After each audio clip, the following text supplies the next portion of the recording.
Прийшли окупанти до нас в Україну, форма новенька, воєнні машини, та трохи поплавився їх інвентар. Байрактар, Байрактар. Російські танкісти сховались в кущі, щоб лаптем посьорбати довбані щі, та трохи у чах перегрівся навар. Байрактар, Байрактар. Приперли зі сходу до нас барани для восстановлення великої страни. Найкращий пастух баранячих отар. Байрактар, Байрактар. Їх доводи всяке озброєння різне, потужні ракети, машини залізні, у нас на всі доводи є коментар. Байрактар, Байрактар. Вони захопити хотіли нас зразу, а ми зачаїли на орків образу з російських бандитів, робить примар. Байрактар, Байрактар. Російська поліція справи заводить, там пивцю рашистів ніяк не знаходить, хто винен, що в нашому полі глухар. Байрактар, Байрактар. Веде пропаганду кремлівський урод, слова пропаганди ковтає народ, тепер нове слово знає цар. Байрактар. Байрактар. Байрактар. Байрактар. Байрактар.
Yes.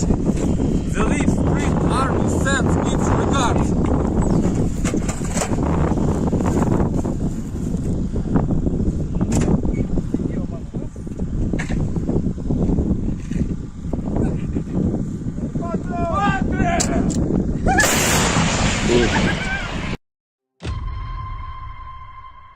Хотите жить – бегите. Хотите жить – сдавайтесь в плен. Россия не получит новую территорию Украины. Россия присоединит себя к той катастрофе, которую она принесла на оккупированную территорию нашей страны. Оккупант заполняет могилами захваченную территорию Украины. И все больше могил на территории самой России. Ценой того, что один человек в России хочет продолжать эту войну, кто хочет войны больше, чем жизнь. Ваши жизни, граждане России.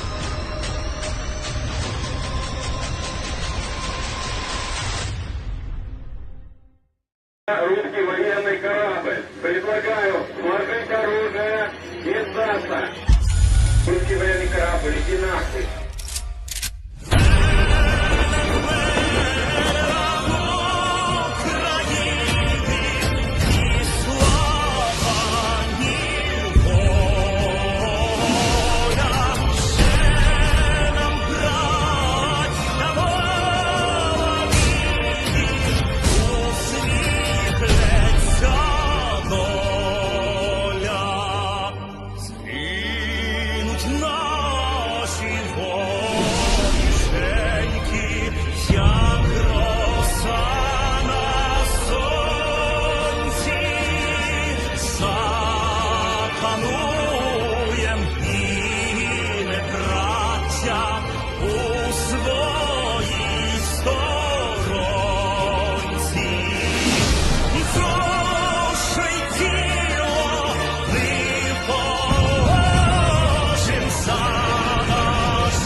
Hello, everyone. I'm the Enforcer, and I'm accompanied by Enforcer Matt.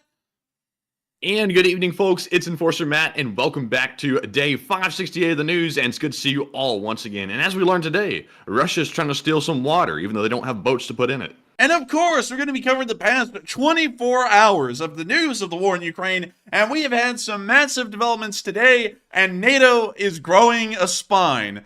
I know that's going to shock many of y'all, but we're actually doing it. We're actually growing a bit of a spine right now, but we're still working on it, and we're still trying to drink a little bit of milk to get some calcium to make sure that it is as strong as a spine can be. Moving on into the breaking news of the night, immediately, we have heard a statement that the Russians are commandeering, or even to a degree, it appears that they're almost annexing Bulgarian territorial waters. According to a statement today that's come out from the Kyiv Post, which also is corroborating what the Bulgarian said earlier today, Bulgaria is consulting with NATO allies on responses to Russia's actions in the Black Sea. And this is directly because Russia has declared a part of the Bulgarian economic zone in the Black Sea closed to shipping due to military exercises. The defense minister of Bulgaria, Todor Tagarev, has called this a provocation, and it is by no doubt a provocation. This is something that we have never seen the likes of which before in the history of NATO. Some people have tried to compare this to the Irish fisherman story of last year, where Irish fishermen traveled into international waters where their fishing grounds were and begun to fish out there while the Russians were trying to conduct a military exercise.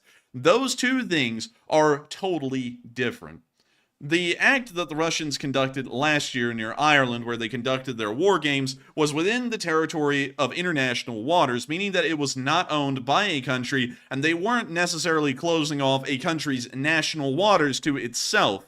They were more so closing off Irish fishing vessels from entering international waters and interfering with their war game. The Irish fishermen, of course, did, and they would end up succeeding in ensuring that the Russians would not conduct their war game, and they would also be able to get their harvest of fish. But this situation is entirely different and a direct provocation against the entirety of the NATO alliance. The Bulgarian waters extend a fairly good bit into the Black Sea. And let me go pull up the Bulgarian Black Sea, let's see here, waters map. And let me go and show y'all what it looks like. Well, at least compared to everything else. So, this is the best map I could find at the moment. It is a Google Maps that has been cut up into several pieces showing what is Ukrainian, what is Russian, what is Bulgarian, Romanian, and Turkish. And also what is Georgian as well. Georgia actually controls a small part over here to the eastern side. If we take a look at this entire lay of the land, of course, they're not showing what the Russians claim to control right now. The Russians claim to control a great deal of the Black Sea, more than they actually do, considering that they've annexed Crimea and largely exert influence over the waters around that area. But Bulgaria's territorial waters hardly even intersect with Russian waters at all, even if we include the area around Crimea to be in those waters. If we look at it, really, honestly, it gets cut off by the Turks and the Romanians before it would even reach what the Russians claim is Russian waters at this moment. And this is clearly an attempt at a provocation by the Russians, because there is absolutely no reason that they need to close off any of Bulgaria, Romania's, or Turkey's territorial waters to conduct a war game. There is plenty of territorial waters that they have, of course, stolen from the Ukrainians to operate their military exercise in. So this is clearly meant to cause escalations in between the Western world and the United States. We have not heard any direct comments on what the United States has said behind the scenes in response to this provocation against the Bulgarians, a member of the NATO alliance, but apparently the words exchanged have been so strong that the Russians have expelled U.S. diplomats from the embassy in Moscow and are forcing them to return. This came out today from the Spectator Index just hours before the statement was made that the Russians were, in fact, going to close off Bulgarian waters and practically exert sovereignty over them. The United States claims... NATO is actually doing something? I can't believe it. And what happened? I mean, come on, Jack. what do you mean, Jack? And it says, U.S. says Russia's expulsion of its diplomats is unprovoked, and the United States will retaliate for this insult. It is good. It's good to see that we're finally doing something, or at least saying something in response to what the Russians are doing. But of course, I have to make it quite clear at the moment, whatever has been said is behind closed doors. We don't know exactly why today was chosen to expel the U.S. diplomats. Many people thought that U.S. diplomats weren't even in Russia anymore. That was a somewhat untrue statement by people back in the day. The United States embassy was closed, but the embassy staff remained inside of Russia for quite some while. It's just that most normal operations of the embassy had ceased. Now they're expelling those diplomats, and they will be returning to the United States. This is something showing that there has been a complete diplomatic breakdown behind the scenes in between Russia and the United States, and it also shows that apparently we've exchanged some pretty heated words about the Bulgarian situation with them over just the past few hours alone. Speaking of which, apparently the Romanians are no longer taking lightly to Russian provocations either. They actually summoned the Russian ambassador to Romania to the capital today to speak of the new drone debris that was found just last night. Another Russian drone has collided with the territory of Romania, exploding in between the area of Ismail and the port of Renai on the Ukrainian side of the river, but of course, once again in Romanian territory. This is the third such drone of its kind throughout the entirety of the war to be attacking the country of Romania, and it appears that the Romanians are now going to be speaking to the Russian diplomatic mission about what has been happening and what may be an end result of the continued Russian attacks on Romanian territory. Not only that, the Romanians are taking a much more firm stance than they were when the original drone attacks occurred. Just today, they've declared that an aerial interdiction area will be created around the area of the Danube River. It will cover a 20 to 30 kilometer zone deep from the Danube River and up to 4,000 meters in altitude, meaning that almost the entire area of Romania, to measure out 20 kilometers for y'all, which is about 15 miles, that means that a no-fly zone has been created that is about that deep into Romania, right there, along the entire length of the Danube River and all the way up until about 15 to 18,000 feet. Any Russian craft that is found within that area will be shot down on site without warning.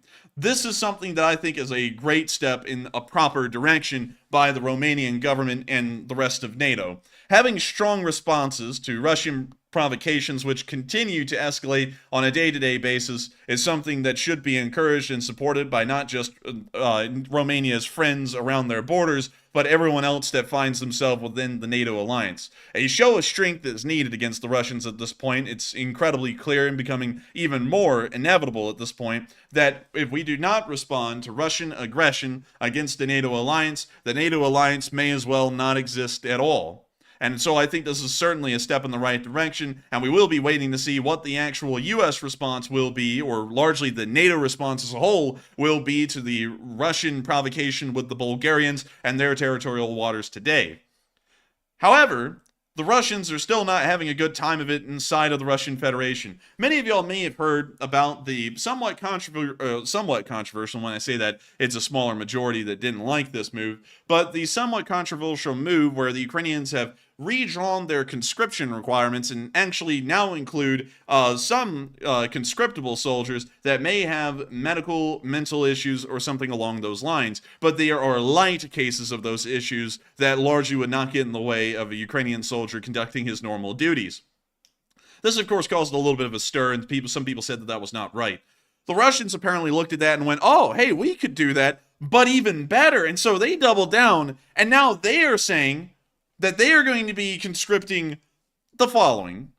Russian Defense Minister Sergei Shoigu approved a list of diseases with which citizens will not be able to serve under contract during mobilization, martial law, and wartime. The list consists of 26 points, including HIV, hepatitis B and C, diabetes mellitus, all forms of active tuberculosis, drug addiction, lack of limbs, or a kidney. However, many serious diseases were not on the list. Now people with heart defects, hearing loss, schizophrenia, and oligophrenia will be sent to the front. Is that like being allergic to an oligarch or something? Yeah, apparently you get around a rich oligarch, you go, but nevertheless, Damn, that was realistic. it was realistic to say the least, but nevertheless, I've got to say, some very interesting developments here, no doubt about it, with the Russian army, because while they tried to make the list sound good, this is actually a lot worse than the original conscription requirements were. Original conscription requirements also excluded people with heart defects, hearing loss, schizophrenia, and oligophrenia. But now they are not included in the new list. And the Russians are trying to make it sound like they are actually making the requirements a little bit more strict. But in all honesty, they are nowhere close to being more strict. They're a lot more lax. A Russian opposition politician, of course, these are just kind of around to make it seem like there's democracy in Russia, Mikhail Khodorkovsky noted this was created so that more volunteers could be recruited from prisons. That is, now not just Russian prisoners, but seriously ill Russian prisoners will fight in Ukraine. From the point of view of an ordinary person, this is incredible cynicism, but the Russian command does not care who they will send to war. So I'll be honest though, like I don't really think the Russians really had any standards to who they were sending to the front in the first place, because if they were pulling guys out of prisons, and you know the folks in prison are probably a little bit schizophrenic, probably a good portion of them, and also have some other problems as well, they weren't really applying those standards to begin with, so it's really not really changing anything. It isn't really changing much because the commissars on the ground, the real life situation, it wasn't even affected by that over this entire time. The Russian commissars have been recruiting the mentally ill, the schizophrenic, and so on for an incredibly long time at this point. People who clearly have no reason to be in the Russian army. That's been happening for an incredibly long time at this point. But even on the books now, they are changing the rules so that way they can hopefully try and get some more Russians onto the front line somehow, some way. But speaking of that, man, this is really starting to burst some veins and maybe even make people just absolutely burn a light with this news, especially in Russia. People may be outraged because of this. And it appears that the partisans, whose outrage has never died over the course of this entire war, have decided to take it out today on the city of Saratov. Saratov is one of those towns that we haven't talked about in a little while. However, Ingalls Air Base, where a good amount of the Russian strategic bomber force is at the moment, is just to the south of Saratov, right there. Another thing that also passed through the area of Saratov and Ingalls is this big, beautiful pipeline. It's, of course, the glory of Russia to build pipelines just about everywhere you can imagine, and really, it's a modern-day infrastructure feature. It is the easiest, most efficient way to transport large volumes of liquid over a massive area in a quick amount of time. The Russians love the things, and they put them practically everywhere to transport the precious natural gas and oils that they continue to pump out of their nation. It appears that the partisans, though, had another idea, and they set the pipeline on fire outside the city of Saratov, and the thing looks like it's going practically nuclear. You can hear it from miles away.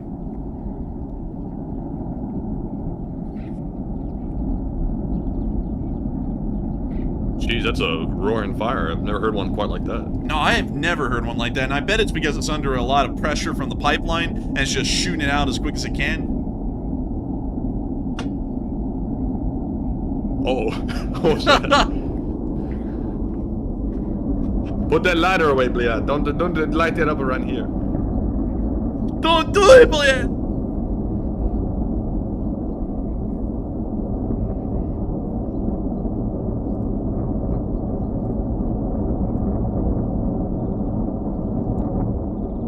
I gotta tell you, that's kind of a nice sound. It's kind of like a waterfall ambience. I love it.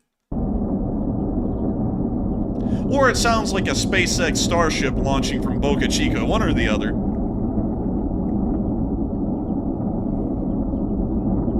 But, Matthew, Hank Hill is out there somewhere salivating. He's going, oh, God, it's propane.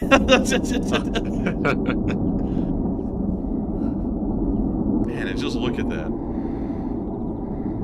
Man, what the hell is this guy driving around the farm? The freaking combines from Independence Day? What is that thing? That looks scary. Man, that thing looks like something from a horror movie.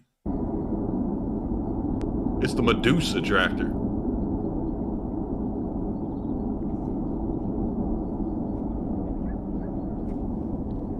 Is this person trying to get like stock footage sound or something? This is a long recording of the same thing.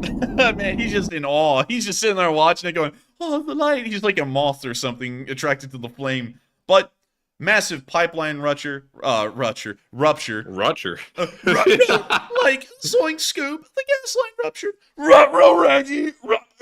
But anyways, wonderful to see that the partisans were apparently able to attack a pipeline today and set it alight, because that means that the Russians are once again going to be hindered, at least for a little while, in transporting natural gas through this specific pipeline throughout Russia. Moving on from this little interesting clip in Saratov, that is almost all of the news that we had inside of Russia today. In fact, that's all we really had. But it's not all that we have inside of Russian-occupied territory, and it's not the end of the Russian news at all, because we are returning back to the Black Sea, but I had to have a little bit of an intermission there and go into the Russian news for a moment to make sure that we clearly split these stories into two separate bits, because what's happening with NATO in Russia and what's happening with Ukraine in Russia in the Black Sea are two entirely different stories today with two entirely different storylines. And the Ukrainian one, honestly, is about as interesting as the one where the NATO alliance is actually beginning to respond to Russian provocations. Today, a statement was made that at Yevpatoria last night, where we saw the massive explosion live on air during our stream, that an entire S-400 system has practically been knocked out of action by a Ukrainian drone attack. To remind y'all of this, I'll be showing y'all a small clip of that explosion that occurred nearly 19 hours ago. Now here's the clip. We can see the explosion in the distance. And it had already been rumored last night that this was an S-400 system that had been hit and had exploded. From what we understand, that is exactly the case. That is exactly what happened. We got satellite footage today. This was posted by OSINT Technical, showing the destroyed S-400 TEL system right there, a destroyed support vehicle right here as well, and some occasional craters throughout the area of the S-400 battery. We also got a picture from OSINT Technical from 2 weeks ago showing the exact same S-400 battery, and we can see that it was in a lot better shape back then than it is this morning. And it's clearly showing that the Russian Federation has taken a significant loss in the surface-to-air missile systems. And not only that, while it's just taken a massive loss, it took a massive loss from the one thing that the S-400 system was supposed to be able to destroy, which are drones. We got to see a video of one of the Mugins flying in. This is a Mugen 5. It's one of the Ukrainian drones that's commonly used. And we can see this thing just flying on over the town, completely unopposed. Not even small arms fire is being shot up at this drone to try and shoot it down. But there it is. There it goes. And we hear the drone pilot just absolutely goosing it. like some kind of a freaking dirt bike. Listen to that thing. Sounds kind of haunting for real. You know what, Matthew? I know what this really sounds like. Cletus? Yeah? Cut that tree down? Okay. It's a chainsaw.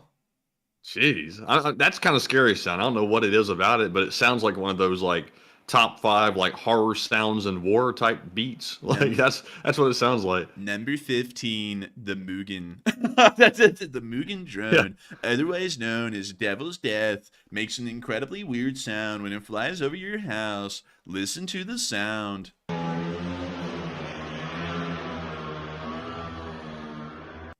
I've got to say that it's one of the most terrifying and horribly frightening drones in the entirety of the Ukraine war. But anyways, moving on from that clip, y'all got to see the drone. That was the one that attacked the S-400 system and took it on out. But alas, it is actually not the Ukrainians that had the victory today. It was, in fact, the Russians. You see, because the Russians were able not just to lose probably about a $150 million piece of equipment that operates the S-400 battery. No. You don't understand, everyone. They were actually able to shoot down one of these $5,000 to $10,000 Ukrainian drones. So it wasn't, in fact, the Ukrainians that had the last laugh. It was the Russians that had the last laugh, as they got to look at the charred remains of one of the drones that didn't make it through. Пиздец от него воняет. Ладно, хоть не долетел. Look at that, y'all. Read it and weep. It was the Ukrainians who lost this entire thing. They lost $5,000, which means that the Russians' $200 million to $150 million loss of that S-400 system was entirely worth it. The Ukrainians will never recover from this loss. The war is over for them. And the Russians only had to sacrifice a single S-400 system to get it done. And they only have about 30 of them. So hey, it was a fair trade. But anyways, I'm just kidding. Of course, the one drone being shot down doesn't really pale in comparison to the cost of the S-400 system. The S-400 battery is pretty expensive, and let me make sure to get an exact cost. S-400 battery cost. So, the S-400 battery, not these down here, the Schwinn S-400 batteries, but an actual S-400 surface-to-air missile battery costs $600 million per unit. So, and is that just the actual S-400 itself? Is I think there's some other parts that have to go with it, doesn't it? I think it gets up to like $1 billion in total, doesn't it? Let me take this back off screen and go click on this link, and let me see if I can get some exact details on that. So let's see here. So let's see here. Sorry, everyone. I just had a big I think they have voice. to add some options, like like the heated seats and stuff like that. Yeah, I think so, but it appears that cost includes the cost of the entire battery. It's around $600 million for every single weapon system in there. The Patriot missile battery, on the other hand, costs around $1 billion, but unlike the S-400, the Patriot can pick up every target and can fire at it, including small drones. So that's why you pay an extra $300 million, so that way you can get that extra little bit of performance out of the whole thing. But anyways, getting back to that S-400 system, it is a $600 million surface-to-air missile system, and we just saw the most important part of it, the eyes of the entire battery just get destroyed. So, practically, a $600 million system just got knocked out. In practical losses, it's probably closer to 100 to 150 million if we had to take an assumption there. But still, a $600 million surface-to-air missile battery has been knocked out until they get a replacement TEM system to help them to be able to see through the skies of Ukraine in the first place, to be able to intercept anything. But nevertheless, in a very successful attack by the Ukrainians today on land in Crimea, and continuing on with a little bit of news down here in Sevastopol, their little attacks on land have been incredibly successful, as we got a close-up video of the damage that was caused to the Minsk landing ship, and it was considerable. The whole entire superstructure burned down. There's nothing left of it.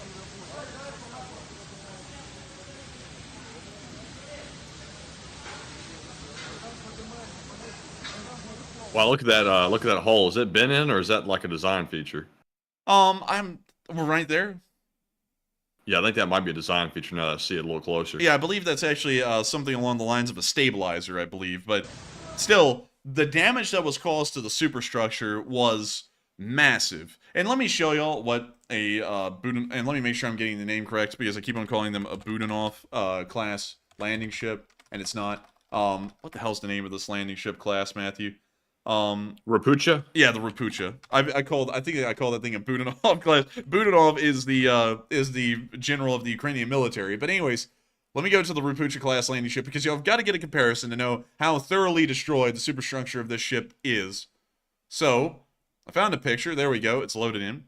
So this is what it looked like before it was hit by the drone attacks last night and the subsequent fire. And this is That's a big boy right there, but the paint was chipping off the actual real one, I think. You know, one of those ones we saw in the harbor, the paint was falling off. Man, they were having to put spackling up on that thing. But here's the superstructure again, just in case if y'all didn't really get to see it too well. The entire thing is gone. Like, this entire area of the superstructure, including the bridge, has been completely destroyed. The only thing that exists at this point is this little area right down here that exists above the hull. That's it. That's all that's left of the superstructure on the entire length of this Rapucha-class landing ship. So, as far as we know, this is going to be written off as a total loss. It has been completely destroyed. Sometimes fires can ravage a ship and there's a possibility of salvaging it, but when you see that the entire superstructure has burned off of the ship, and we don't know how far the fire burned into the hull itself, which is probably going to be the death's knell if it burned in pretty far, they probably wouldn't be able to repair or replace all of the damage caused, and who knows, the hull integrity would also be compromised most likely as well. They may have to write this thing off completely, and from what we're understanding, they probably will do that here in the next few days. I believe the Russian government has already declared this as a loss at the moment, but it is certainly a considerable one. Of course, the Russians aren't going to be using a landing ship anytime soon. I mean, have you seen them landing anything but solid hits directly onto their own ships? I haven't. So we're probably not going to be seeing them using this thing or using any of the sister ships of its class, but the loss of these ships, of course, impact the Russians' ability to fight at sea. And while it's not a cruiser or a corvette or a destroyer, this thing still had a little bit of an armament to it and was used in limited roles to supply Russian forces that were further up inside of Ukrainian occupied territory. None of that will be possible now with this specific Rapucha-class landing ship. Another thing that we were able to find out is that while we haven't seen the Rostov-on-Don Kilo-class sub, and let me go type that in, and here we go. Here's an actual picture of a Kilo-class submarine. Apparently, we can't find the Rostov. Wait a minute, hang on. Here it is. Hang on, let's wait for it to load. Hopefully, it'll load. Come on, come on. Load. We have some extra pixels. This is from the Strategic Bureau of Information. I've never heard of that. I've never heard of that either, but... Who is this from? Little pixels. Let me take this off screen really quickly. Hopefully, I'm not clicking on a website that's a virus, but let's see what we got here. All right, it's loading up. So, it says it's not secure, so I'm taking that as a bad sign, so we're going to back out of that. Must be Russian. Suka, blia, but anyways, here is the Rostov-on-Don, the B-237. Let me show y'all it right here. Y'all wouldn't believe this. These pictures were actually taken in 2019. This was the newest Kilo-class submarine in the entire Russian Navy. This one right here. It was the last one built. And it's a fairly considerable sub. Some people, of course, are geniuses out there, and I wish I could be one of them, because we were told on one of Matthew's videos, the Kilo-class submarine isn't that special or that important to the Russian Navy, and then they went on like a long rant about how the submarine isn't special or important to anybody, and then you look at the Black Sea Fleet's submarine fleet, or more like submarine flotilla, and then you find out that this is the only submarine in it because the Russians are too poor to really operate the larger ones that used to exist in the Soviet Union. So, suffice it to say, it's a pretty considerable loss. It was the newest of its class, now destroyed, and we'll never see it in operation again. It's also impossible for the Ukrainians to destroy these Kilo-class submarines at sea, because the Ukrainians don't really have any anti-submarine technology to speak of, or any anti-submarine warfare abilities, so destroying one of these was next to impossible, as far as the odds went, for the Ukrainians, yet nevertheless, it was done. Somehow they ended up destroying the thing in the dry dock, and they were able to confirm a submarine kill. It is the first one ever since the ARA Santa Fe, which was destroyed by British forces during the Falklands War. Beyond that, this is the only submarine in about the past 40 to 50 years, really ever since the Second World War, that has been destroyed. It is the first Russian submarine to have also been destroyed in combat since World War II. Beyond that, no other Russian submarine has ever been lost to combat. They just lost dozens of them to mechanical failure issues and a whole bunch of poor crew training. But beyond that, first one to be lost to enemy action since the Second World War. And I guess you could say, like Stone Cutter said, Rostov on gone, baby. And so we're going to be moving on from that. Nice. Nice. But moving on from that, we're going to be moving on to the northern side of Sevastopol, where we got to hear about the weapon that made it possible. It has been confirmed. It was the one and only Storm Shadow missile. And so I'm going to be showing you all this clip. Oh, it was a Storm Shadow missile. Lovely. Oh, look, an old Soviet Storm Shadow. But anyways, I'm going to be showing y'all this little clip right here Man, he still lost his Nike sponsorship. I wonder what happened. Man, I wonder what happened, man. Really, like, I missed the Nikes. But here is the clip on the Storm Shadow missile. The arrival of the Storm Shadow cruise missile has rapidly boosted Ukraine's warfaring abilities. Defense Minister Alexei Reznikov even attested the Storm Shadow had a 100% efficiency rate, saying every target was also a hit. On June 12th, Russian Major General Sergei Garyachev was apparently killed by a Storm Shadow strike in Zaporizhia Oblast in light of the ongoing counter-offensive. That's not enough. With the stated goal being the recapturing and reintegration of all of its territories, Ukraine is continuing to look to the west to provide it with more long-range missile systems to defend its territories. Welcome to Talking Tactics, where this week it's all about the Storm Shadow and other long-range missile systems and why Ukraine is so desperately seeking them. The Franco-British, attention full name, Storm Shadow or Scalp EG, is manufactured by the defense company MBDA, a specialist in guided weapons. Although the Storm Shadow is often described as a long-range missile, the term is a little misleading. Storm Shadows don't have a range of thousands of kilometers, but can fly a maximum of about 600. According to the manufacturer, the export version, which Ukraine has received, has been reduced to a little over 250 km. Strategic cruise missiles, such as the Russian Kh-55, for example, fly thousands of kilometers. The Storm Shadows, which are a good 5 meters long and have an estimated unit price of more than 1 million euros, fly comparatively slow at a speed of Mach 0.8 to 0.95 and usually no higher than 30 to 40 meters to avoid enemy radar. So why are they being celebrated so much in Ukraine? With the delivery of the first HIMARS systems in late spring of 2022, the country's defense abilities changed drastically. The HIMARS allowed Ukraine to strike targets deep behind enemy lines, meaning they could not only hit enemy troops that they were engaged in battle with, but attack depots, supply lines, and command centers housing high-ranking Russian officers. The first rockets Ukraine received had a range of about 80 kilometers. In 2023, Kyiv received ground-launched small-diameter bombs for the HIMARS, which can fly up to 150 km. But all these advantages only made Ukraine want more. The thought, imagine all we can do if we extend our range even beyond what we have. The Storm Shadow represents just exactly this idea come true. Unlike for the ground-based HIMARS, Storm Shadow missiles are launched from a fighter jet. They have a higher range, a high payload, and are very precise. Also, the Storm Shadow has a bunker-busting two-stage warhead. Very simple terms, the so-called precursor charge blows a hole into whatever structure it's hitting. The so-called follow-through bomb goes into the hole and detonates inside. It's a bit surprising, actually, how good these missiles have come to use. That's pretty effective. Man, that poor little man just got vaporized right there, Goes dude. into the hole and detonates inside. Oh, hello. It's a bit surprising, actually, how good... It just gets enveloped Like in a what? fireball.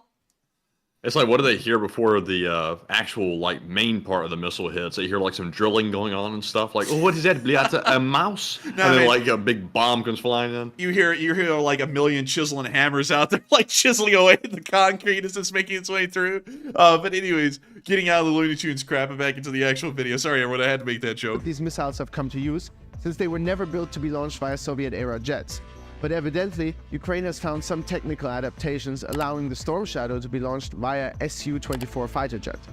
British Defense Minister Ben Wallace was gifted a photo with the missile attached to a Ukrainian plane. But weapons that hit precise targets need to be fed with precise data, collected from reconnaissance beforehand, but also precise data while launching. Whether we are talking about a ground-based system like the HIMARS or airborne missiles like the Storm Shadow, it's the same. This and the fact that the Storm Shadow should be more compatible with Western jets are two reasons why the arrival of these jets cannot happen soon enough. So, will the Storm Shadow... Wait, hold up.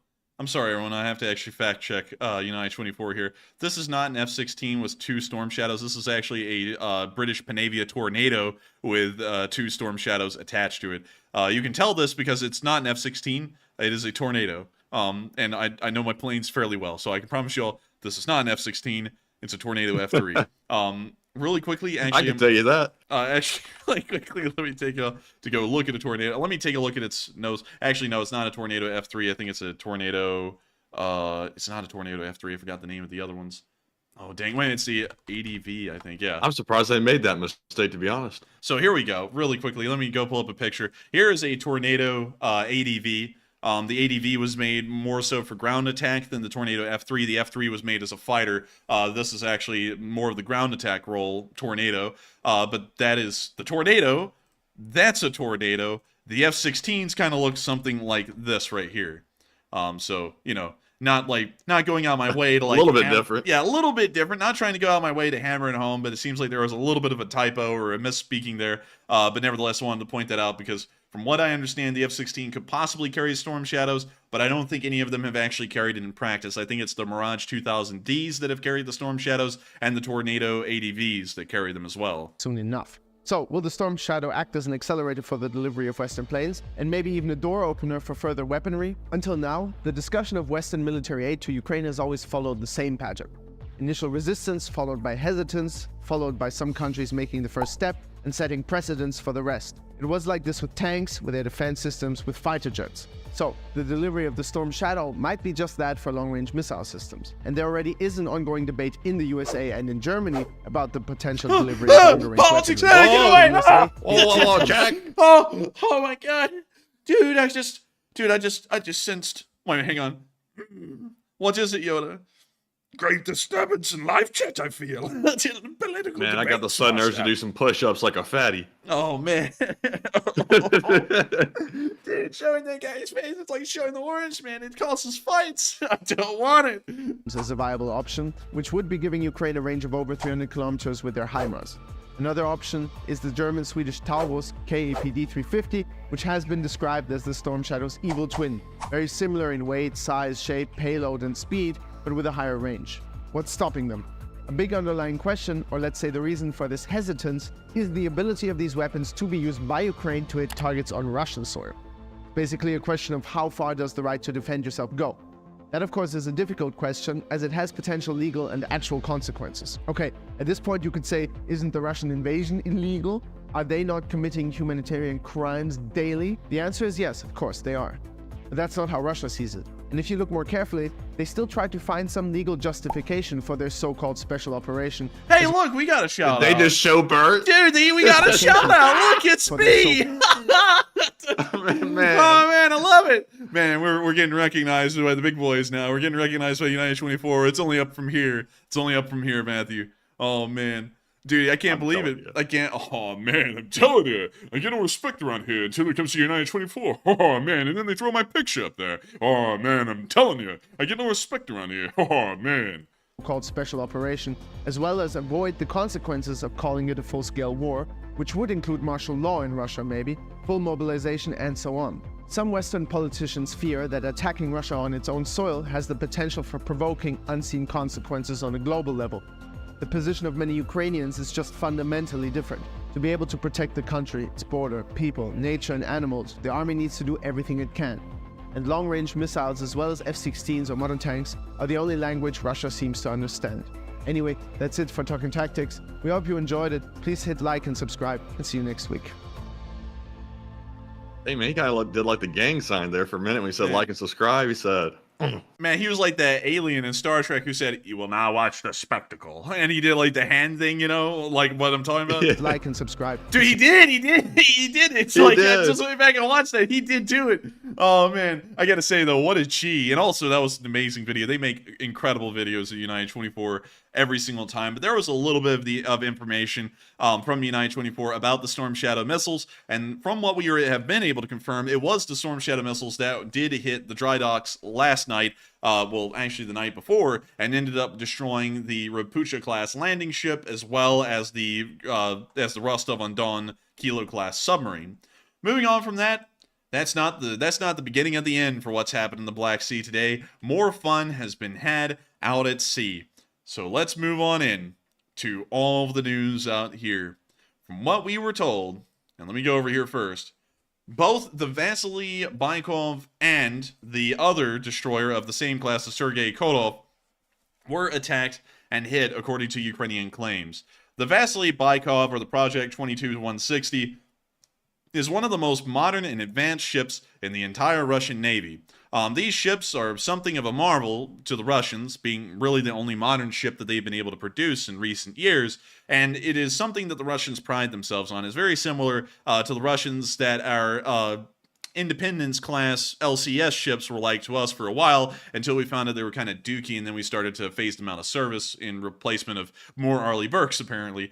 Nevertheless, though, this is something that the Russians have prided themselves on. And a while ago, there was a little bit of incorrect information that came out that the Vasily Baikov had actually been hit and damaged. It appears that that was untrue, But today, the Ukrainians are claiming that both Project 22-160 corvettes in the Russian Navy have been hit in some way, shape, or form. And that also extended directly over to the Sergei Kotov, which is the sister ship of the Vasily Baikov and the Black Sea Fleet, pictured here. And this is also one of the other ships that apparently has been hit.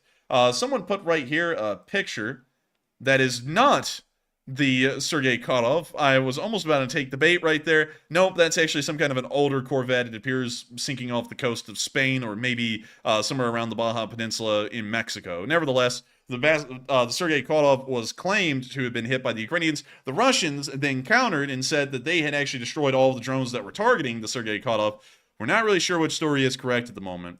But hours after that news came out, another video then surfaced showing that the Ukrainians had actually conducted an attack on the ships, and it showed a video of one of them charging one of the Project 22-160s. We can see it right there in the camera. We can see the main gun firing, and we can also see the occasional tracer round popping up near the boat. We can see the spray of bullets, and then we see the video feed. Also, just want to tell you, this is brought to you by the donors of United 24. It is. This was sponsored by United 24. We also have a link in the description to United 24 every single day. Every single time we run a video or a stream, there is a link to United 24. You can go directly there, and while the Sunday fundraisers are amazing and help us to, of course, achieve great things for nonprofits to help them to save citizens' lives and soldiers' lives in Ukraine, United 24 is the direct fundraiser for the Ukrainian government and helps them to do things like build the sea babies that are ending up attacking these Russian corvettes. And no, it's not a Corvette Stingray. But after that, we can see some kind of a giant flare and an explosion here. But I don't know if that's a camera not attached to that drone watching the other one collide into the ship. We're not exactly sure, but it does appear to show that the Ukrainian drone did in fact attack one of the 22-160s today and may have possibly hit it. If a Sea Baby drone hit this 22-160, we will most likely be able to safely assume that ship will be sinking. We don't know at the moment. We haven't gotten a lot of news since then, so the damage may have been light to both of the ships, or it may be severe and we just haven't gotten any additional news yet. Nevertheless, the Ukrainians have been able to conduct some amazing actions, or some amazing attacks against the Russians in the Black Sea and in the Crimean Peninsula over the past few days. And it is certainly showing. The Russians are shaking in their boots, and from what we're hearing, the Russian public is greatly broken up over the loss of the Rostov-on-Don submarine. The Rostov-on-Don submarine and all the Kilo-class submarines were brand new, and while they're not a Typhoon-class submarine, which was really, like, I don't even think anyone can even kid themselves on this, the Typhoon-class submarines were intimidating looking. Here's one of them. And these used to be operated in large numbers during the time of the Soviet Union. But as the Soviet Union collapsed, the Russian Federation wasn't able to afford operating a large amount of these Typhoon-class submarines, so there's a lot less of them in service now than there was back in the day. Nevertheless, the Russians just aren't the Soviet Union anymore. This kind of stuff isn't something you'll normally find out there sailing around the Black Sea. The Kilo-class submarine is the only submarine the Black Sea Fleet has any access to. They only have 5 of them. They just lost 1 of them, and so now they only have 4 left. But of course, amazing to know that the Ukrainians were able to destroy even one of them. The destruction of one of them was considered to be impossible because the Ukrainians didn't have the ability to destroy them at sea, and yet somehow they managed to pull it off. Not at sea, but in the middle of a dry dock. Also, Soviet submarine designs are incredibly bizarre. I'm trying to think of another one to show y'all, an Oscar II submarine. Let me show y'all one of these. Because these are the ones that Oscar, you left the lights on. But here's an Oscar II. Isn't that pissed off, like, fluffy animal off of Sesame Street? Yeah, Isn't that the guy in the trash can? I think, yeah, it's the guy in the trash, I think. So... Oscar. And also, don't you love to see it, Matthew? I click on this picture and it says welding mishap caused Monday fire on nuclear guided missile sub. That's the kind of news you want to hear. Well, little small mishap. Oh, it happens. Man, what's up with the Russians and fire? It's like they've got a thing for fire. Dude, they got a lot of arsonists in Russia, man. They sit there and watch the vodka burn and they go, I think I can make everything burn. And they just go around and that's their whole mission, is to catch everything on fire. But still, these Oscar-class submarines are actually kind of wild because they're not like a USO. Anyway, I'm going down a rabbit hole. Nevertheless, I just wanted to show y'all some older Soviet submarines. A decent amount of these are no longer in operation. This is one of the few examples of a Soviet-era submarine that is still in operation. But of course, they're getting quite aged, quite old. The maintenance is poor. The conscripts aren't maintaining them. So things are going a little bit more south than the Russians hoped for. But still, there's an example of one. Moving on from that, we're now going to be moving on out of the Black Sea for the first time tonight. And we're now going to be moving on up into Kyiv. We actually have some really big news coming from Kyiv today about something that the president of Ukraine is going to be doing next week. But before we get into that bombshell news and get a whole bunch of people hyped in a certain country where most of our viewers come from, a lot of y'all have been talking about what's been going on in the Black Sea. And I've got to say, so many of y'all have been saying interesting things. Just to throw some things out from the live chat that we're seeing right now. Someone said, "Mama, don't let your babies grow up to be Russian bubbleheads." And a whole bunch of other interesting comments like that. These comments are absolutely brilliant. Some of them are hilarious, and we have to try and not laugh at them in the middle of the stream because y'all make up some really good jokes. But not only that, a lot of y'all have some really interesting insights and ideas of what has been going on in the war today. And Matthew's been talking to y'all about it, and he's gotten some pretty interesting answers. So with that, what do we got, Matthew? All right, and the audience has spoken. And our first poll says, the question, by the way, is, do you think the annexation of waters by Russia will lead to a direct conflict with Russia? But that is between NATO. I forgot the most crucial part in the question, but it was pretty self-explanatory. But anyways, it looks like 54% said yes, Russia wants a provocation. 25% said no, Russia will back down. 13% said I need more info first. And 8% said unsure. And on this one, I gotta say, this is a pretty big provocation. This might be a bigger provocation than those drones going into Romania and blowing up next to their military objectives. Because Russia has declared part of that water, which is in the Bulgarian economic zone, closed until the end of September, which is the end of this month, which is obviously not a small deal whatsoever.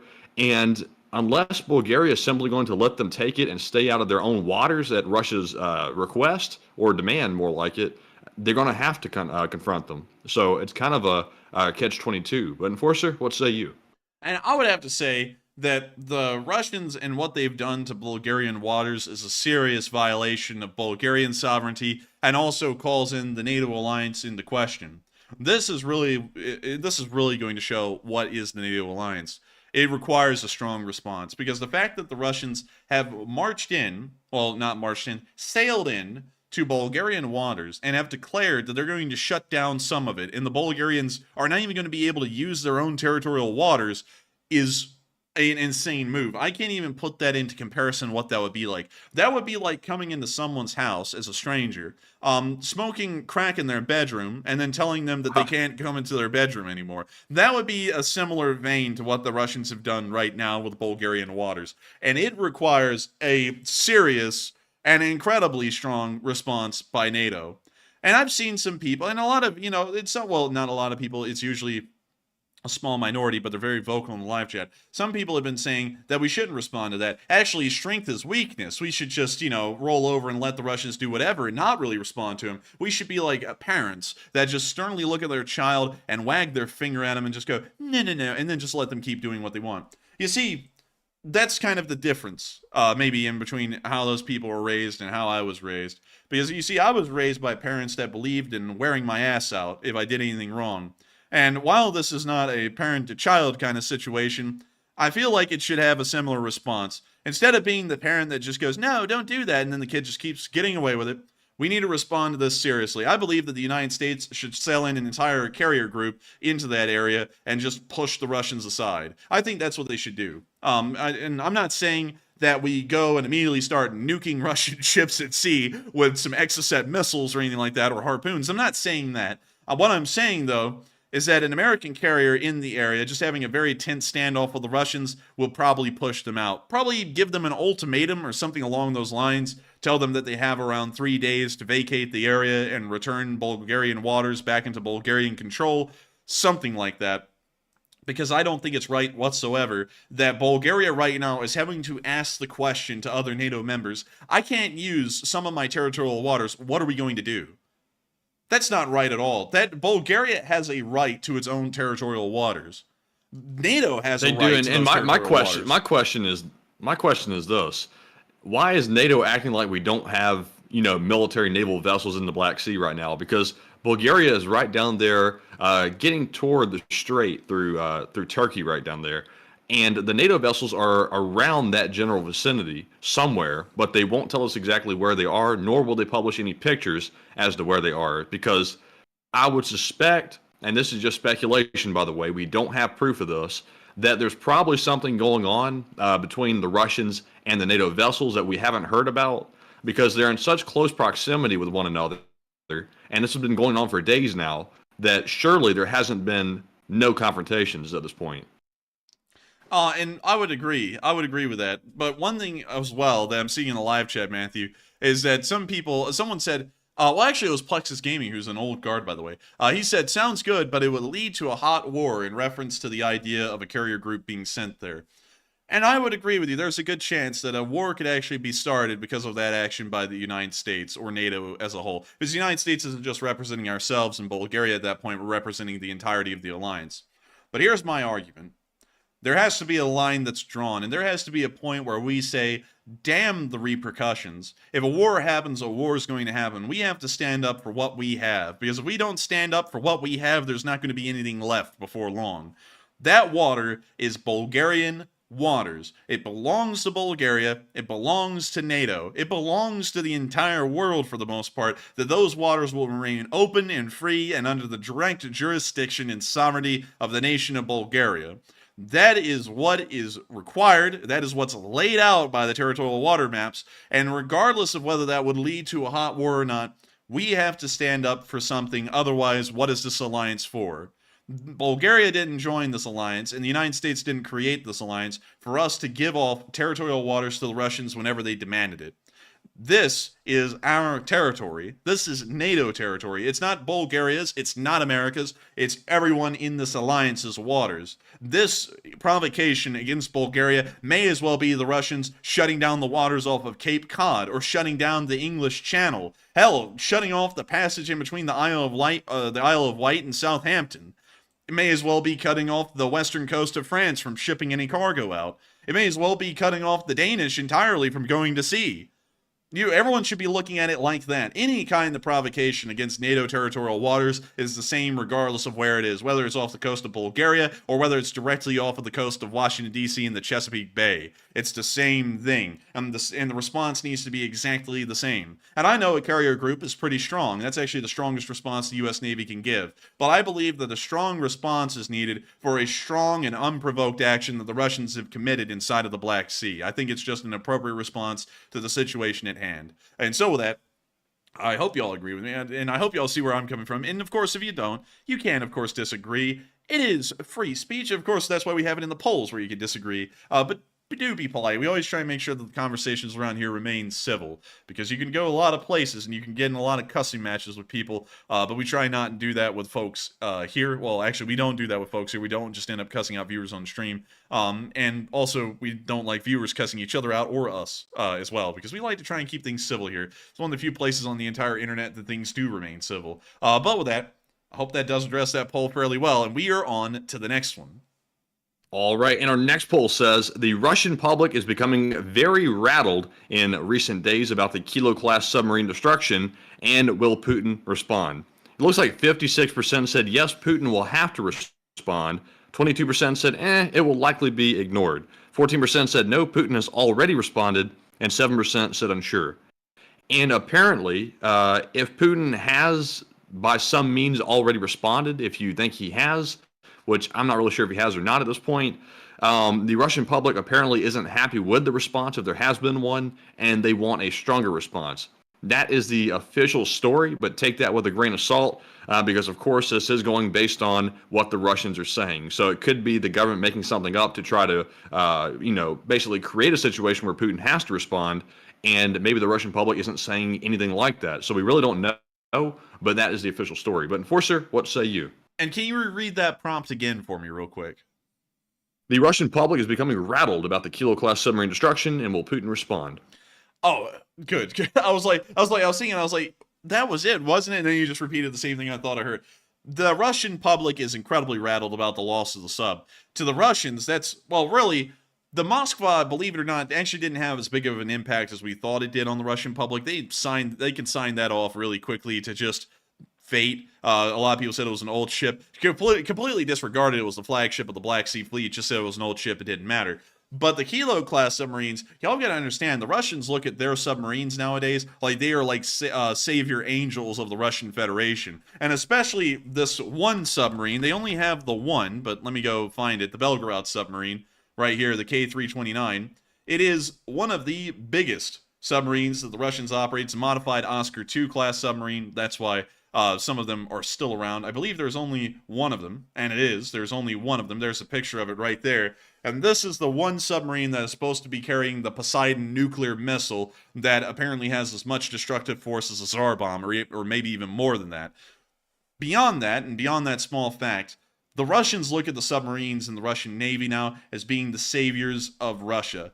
The surface fleet might die, that's a sacrifice they're willing to make. But these submarines, dagnabbit, will keep running until the wheels come off. And submarines don't even have wheels, meaning they'll keep on going until the end of time in the Russians' minds. And that doesn't just extend to the Belgorod submarine, which is the pride of Russia right now. It extends on into smaller diesel-electric Kilo classes as well, because these Kilo class submarines, you have to remember, are Russia's pride and joy. These things were put into service in 1980 at the very end of the Soviet Union, and loads of them have been built since then. They're still being built to this day, of course. The Rostov-on-Don was just built around the year of 2019. It's the most recent one. And these little submarines are expected to go up against NATO forces if a war was to ever unfold. Diesel-electric submarines are actually quieter than nuclear submarines in some small scenarios. While they have to operate their diesel engines and snorkel to be able to recharge their batteries, once those batteries are recharged, the submarine can operate for about 3 days without requiring snorkeling, which means that they are practically dead silent. Nuclear submarines are incredibly quiet across the board. There's never a chance where they are loud, but nuclear reactors do emit noise underwater, and that's something that enemy submarines can pick up on if they're incredibly close. This Kilo-class submarine, if operating under battery power, is practically undetectable by passive sonar, which is just listening to the sea. So that's why the Russians look at these things as being special little babies, because these things are supposed to be just silent killers if they ever used in the right kind of situation. And so losing one of them, out of the 5 of them that they have in the Black Sea Fleet, has rattled them. This is the equivalent to the British losing the HMS Hood in the Second World War. It is devastating to morale. And it appears that the public in Russia is really taking this to heart. Because of that, we know the Russians will respond. It's going to be a somewhat serious response for the Russians. It'll be a pretty run-of-the-mill one for us. It'll be another Tuesday. It'll be some kind of a massive missile attack and drone attack combined. But beyond that, we probably won't see much more than that. Also, Matthew made fun of the HMS Hood. He said HMS Hood. Man, I heard it gets wild on the HMS Hood. Dude, I heard the HMS Hood does drive-by shootings, man. Like it just goes down the neighborhood, ends up burning up a whole house and everything. But I gotta tell you, man, the HMS Hood may have been lightly armed, but that was a beautiful battle cruiser. It was well designed, very good looking. Oh, this is the Hood? Yeah, this is the HMS Hood right here. Oh, I thought you were talking about a submarine or something. No, it was a ship. This was actually the one that was destroyed by the Bismarck. I believe it was, I forgot the actual battle it was destroyed in. It was destroyed in the Battle of Something Strait. But this was the HMS Hood. And when this one was destroyed, it don't look like the Hood. It don't look like the Hood. This ain't Detroit. But anyways, it's a pretty nice design ship. Everyone's like, wow, that thing's beautiful. And it is. It's a beautiful ship. Sadly, though, it was very lightly armored. The idea was that the big guns and its speed would help it out, and it ends up that armor is, of course, very important on a ship. And oh my god. Goodness. Good lord! Lynn! We'll get to that in a minute. I'm going to hold off on that for just a moment, but we will get to that, Lean, and thank you so much. But getting back to the Hood while we can, this thing was absolutely glorious. The British loved this thing, and they would send it around the world on world tours, pretty much, to all of the empire to show off this ship. It was magnificent. They considered it to be the best one out there. And when the Bismarck set off from the German port of Bremerhaven, the British decided that it would be best to send this thing out to meet it. And the rest went down into history. The Hood got hit by a lucky shot near to turret number 3 at the back of the ship. Due to Royal Navy standards, the flash doors had been kept open on the Citadel, we assume, because nobody really lived to tell the tale. I think only 6 people survived out of this whole ship of 1,340 crew members. But the flash doors must have been left open because a small fire was spotted coming out of some of the doors on the superstructure near to turret 3, and then turret 3 detonated with enough force that it sent a shockwave across every single other ship in the area. I believe the HMS Prince of Wales was there, and the ship split in two from the explosion, sinking within less than, I think, 4 minutes, taking almost all of the crew with it but 6 guys. So it was a terrible story, and when it was brought to the British public that the hood had been destroyed, the impact was devastating. It was felt more so than the daily bombings that the Germans had been conducting against London and other major British cities for months at that point. This thing was truly felt. And I have a feeling that the Kilo-class submarine, the Rostov-on-Don, will be felt in a similar vein by the Russian public. And of course, the British response... Did the guys get out of the hood? Well, no, not a lot of them made it out of the hood on that one. Most of them went down with the hood. Only 6 of them made it out. So I guess they got out of the hood with that one, but the rest of them, not so much. But one thing was floated in the well, never mind. I won't say that. Man, yeah, you don't want to say that one, I don't think. But getting back to a little bit more of the story to kind of compare the two stories. After the HMS Hood was destroyed, the British response was to go full mental. They had destroyers silhouetting the Bismarck almost every length of the way now after it destroyed the Hood. And then they started whipping out British aircraft carriers to go and destroy the Bismarck. Of course, y'all all know what happened. Little lucky torpedo from a ferry Swordfish, which is a biplane, ended up hitting the rudder of the Bismarck, jamming it. The captain of the Bismarck freaked out because there was no way to navigate the ship anymore, and then he scuttled it. And that was the end of the story of the Bismarck. But nevertheless, the British did respond massively to the destruction of the HMS Hood, and I think the Russians will try and do the same, but it's not going to be a successful response like the British were able to pull off. It'll probably just be another missile and drone attack. But anyways, getting out of that rabbit hole, I hope that does address that fairly well, and we are on to the next one. All right, and real quick, we're going to go ahead and address the third poll since it has had some time on it. And the question is, what approach should NATO take to ensure peace and territorial integrity? 66%, the majority, said an aggressive hardline approach. 26% said mild, react slowly but strongly. 5% said unsure, and 2% said passive, avoid war at all costs. And obviously, each one of these approaches do have their strengths and weaknesses to it. The passive approach is the safest option, meaning that the world war is less likely than happening. So the aggressive option is where war is more likely than not. So to me, just in my personal opinion, I think an aggressive hardline approach is a necessity because NATO operates, like I've said for many days now, off the principle of deterrence. And without a very harsh response from NATO, or at least a threat of a very harsh response, the NATO alliance loses its edge and it basically becomes worthless because the objective to NATO is to prevent war from breaking out, not to have to respond to it. That's really not the reason NATO exists. Its purpose to deter war, mainly, but it is ready to defend itself if needed, but that defeats the whole purpose in my opinion. So, Enforcer, what say you? I would have to say that I would agree with the majority, the 67% of y'all, and of course y'all know already, that there should be an aggressive hardline approach. I do understand the folks, our well-minded friends, like everyone says, y'all know where that is from, but our well-minded friends who say that it should be a mild reaction, but to react strongly, but mildly. And I see where they're coming from. But at the same time, we have reacted mildly for a year and a half. We've reacted mildly to what the Russians have been doing for 568 days. There has to be a point where we draw the line. And I believe that line has been drawn and it should not go any farther. This provocation by the Russians is directly threatening NATO's sovereignty. It's not a drone just accidentally landing in Romania where it can kind of be argued that it maybe wasn't meant to land in Romania and blow up there. This is a direct action by the Russian Navy. They have stated that this water is now going to be closed off to Bulgaria, and they're going to be using it. They're exercising sovereignty over it. They've annexed it, in any better of a word. We used that on our title today for the other video. I couldn't use it tonight because it would be the same title, and a lot of people would miss the stream. But it's practically an annexation of NATO territory. We can't have this continue on any longer. There has to be a response. There must be a response. I believe there should be a coalition response. It shouldn't just be the United States to be the only one standing up to this. I think that the British and the French should possibly send carriers into the general area of the Mediterranean.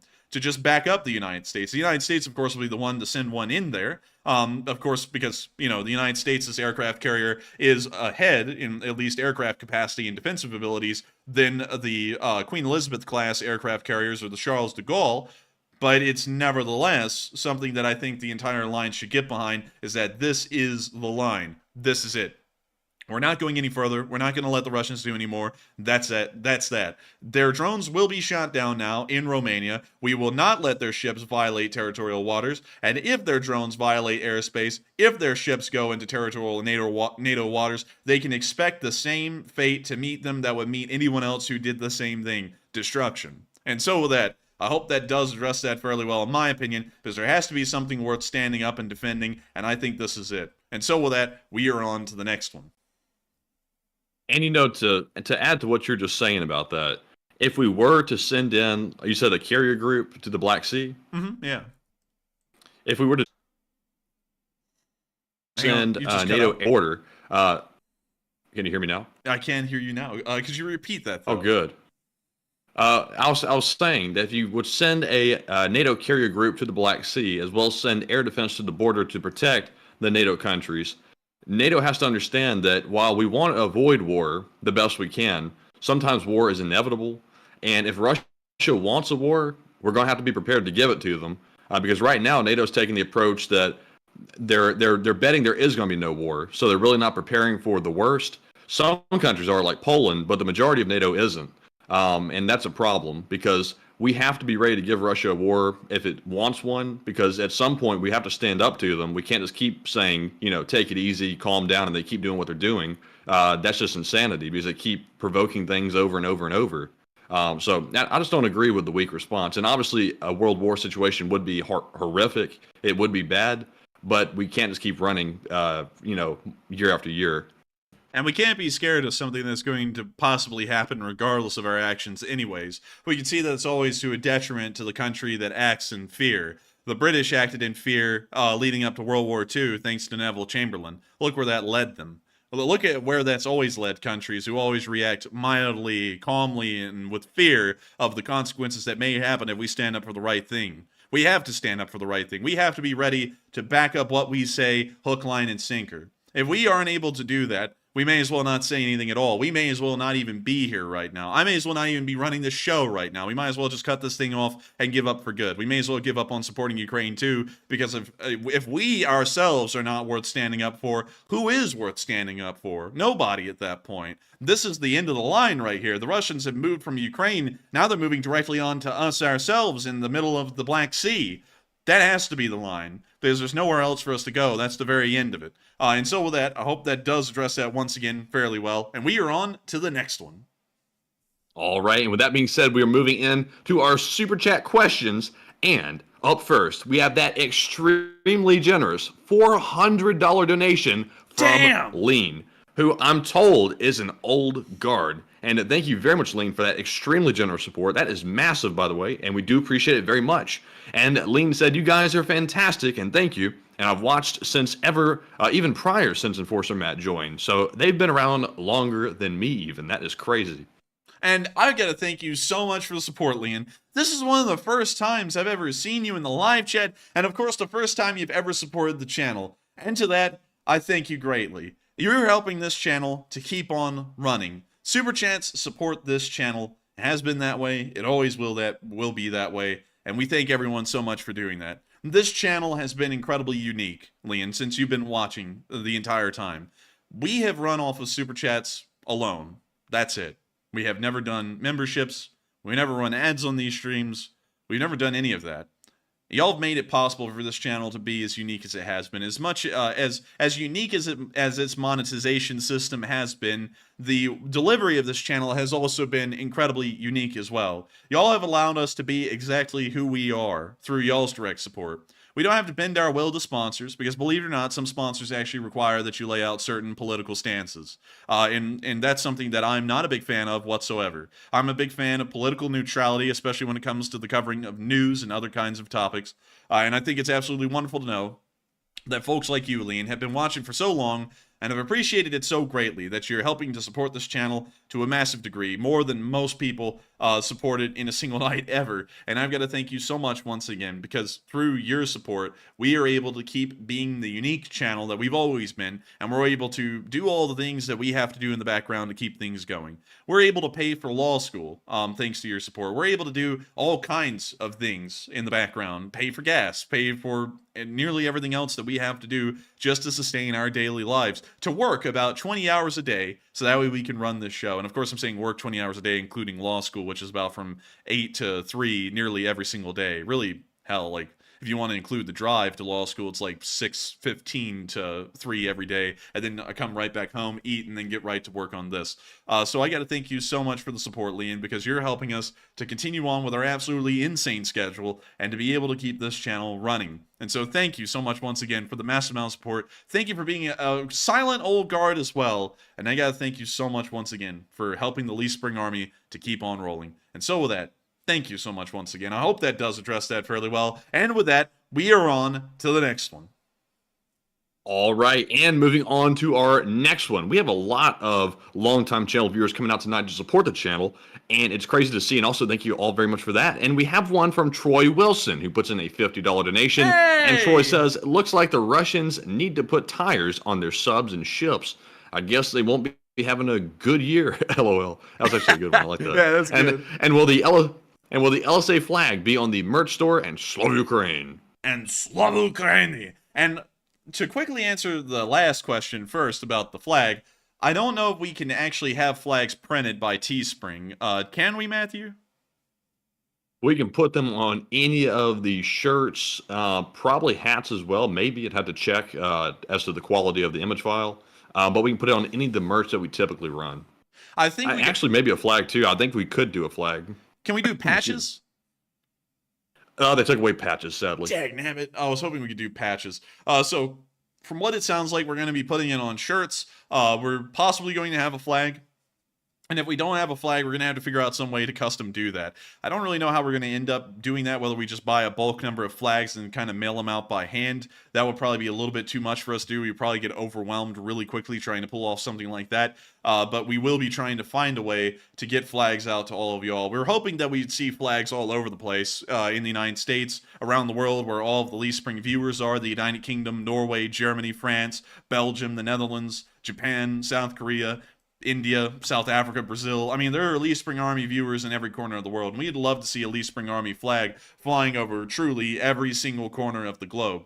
And also, we would love to see flags flying over the front lines of Ukraine. I don't know if we'd see that. I know there are Ukrainian soldiers and volunteers watching. We actually had a couple pop in over the past few days and say, hey, we're watching. So if they would want a flag, hopefully they'd reach out to our email so that way we could just mail them one, because I think it would be amazing to know that the Lee Spring Army not only is sending its regards, it's also being represented on the battlefield by those brave soldiers. But we will be trying to find a way to get the flag out to all of y'all in some way, shape, or form. I don't know if it will be through the merch store, but we will give it a shot. Moving on into the first part. Can you reread the first part again, Matthew? Yes, the first part said, let's see, it says, it looks like the Russians need to put tires on their subs and ships, and I guess they won't be having a good year. And you know what's funny? You know what's really funny is that the Kilo-class submarines are like giant freaking tires, because you know what they're covered in? Rubber. They're covered in rubber. Yeah, because rubber covers most modern submarines. It's like a rubberish kind of compound. I don't think it's exactly like synthetic rubber. It's something along the lines of it. But it is flammable, and it's also very rubber-like. And so it kind of is covered in tires in a way. Because it's covered in that rubber-like substance. And also, Matthew, you wouldn't believe this. This is actually crazy. You know the little fish that like suckle on the side of sharks as they swim around? I think so. So they have these little ring-like mouths. And they actually have a lot of suction to them. And submarines' biggest enemy are those little fish, because they'll come up alongside the submarine, they'll suck onto the side of it, and they'll end up taking out chunks of the rubber, which ends up worsening its sonar signature and making it a lot more visible to enemy sonar.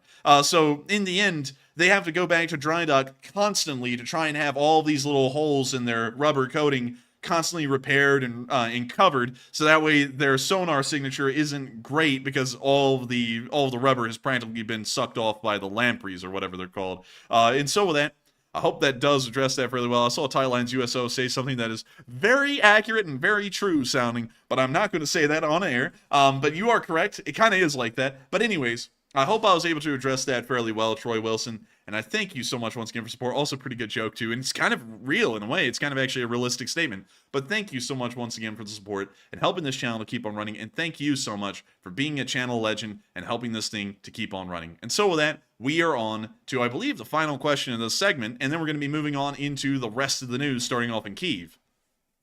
All right, and the last one of the segment goes to Brian Rowland, who puts in a $50 donation. And thank you very much, Brian, for that support. And he says he's also a longtime listener. And as far as sending an aircraft carrier battle group into the Black Sea, our carriers may be too wide to pass through the locks in Turkey. And I thank you so much for the support, Brian Rowland. It is first time supporting the channel as well. And I had to thank all of the old-time viewers who have been here for a long time, silently sitting and watching the stream, for supporting the channel, even for the first time, because it means a lot to us so much that people do enjoy this channel enough that they go out of their way to support us. Of course, I always have to check and make sure. I hope that y'all do know that well, of course, y'all been watching for so long. I'm sure y'all have had this ingrained into your heads, that this support goes into helping this channel to keep on running. And I got to thank you so much for that, Brian, because while the fundraisers are amazing and incredible, and we put all of our efforts into promoting those, even to the point of telling people not to super chat to the stream, just to make sure that their fundraisers are well supported and helping out folks in Ukraine, we are so thankful to know that people are looking out and thinking about the channel itself and helping us to keep this thing running. We don't monetize in the background. We don't have memberships. We don't have ads on the streams. We do have ads on the videos because you have to promote them, and for some reason YouTube's really picky about that. If you don't run an ad on your video, they don't promote it. But it's still nothing really. It's not enough to actually support us and help us to do this as a job. But y'all's support through these streams have helped us to make this a full-time job and helped us to do everything. Y'all help us to make it through each and every week, so that way we can get to fundraisers, so that way we can cover every single day of the war, so that way we can burden ourselves with massive amounts of time and hours being sunk in the law school and everything else. I thank you so much for that, Brian, and I thank you for supporting us for the first time tonight, and I also thank you for being an old guard as well and watching this channel for a wildly long time. Also, sending an aircraft carrier into the Black Sea actually would not be that hard. There are actually no locks going into the Black Sea. It is just an open strait. There's the Bosphorus, and the Bosphorus, I believe, is right here, and then there's the Dardanelles down here. Both of these are very, very thin little straits. They're small, like as far as width goes. They may as well be rivers. Well, massive rivers, that is, for a short while.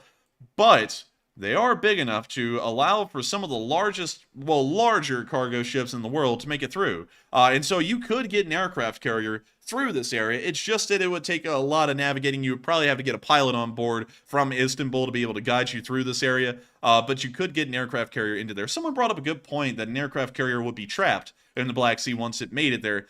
And technically it wouldn't be.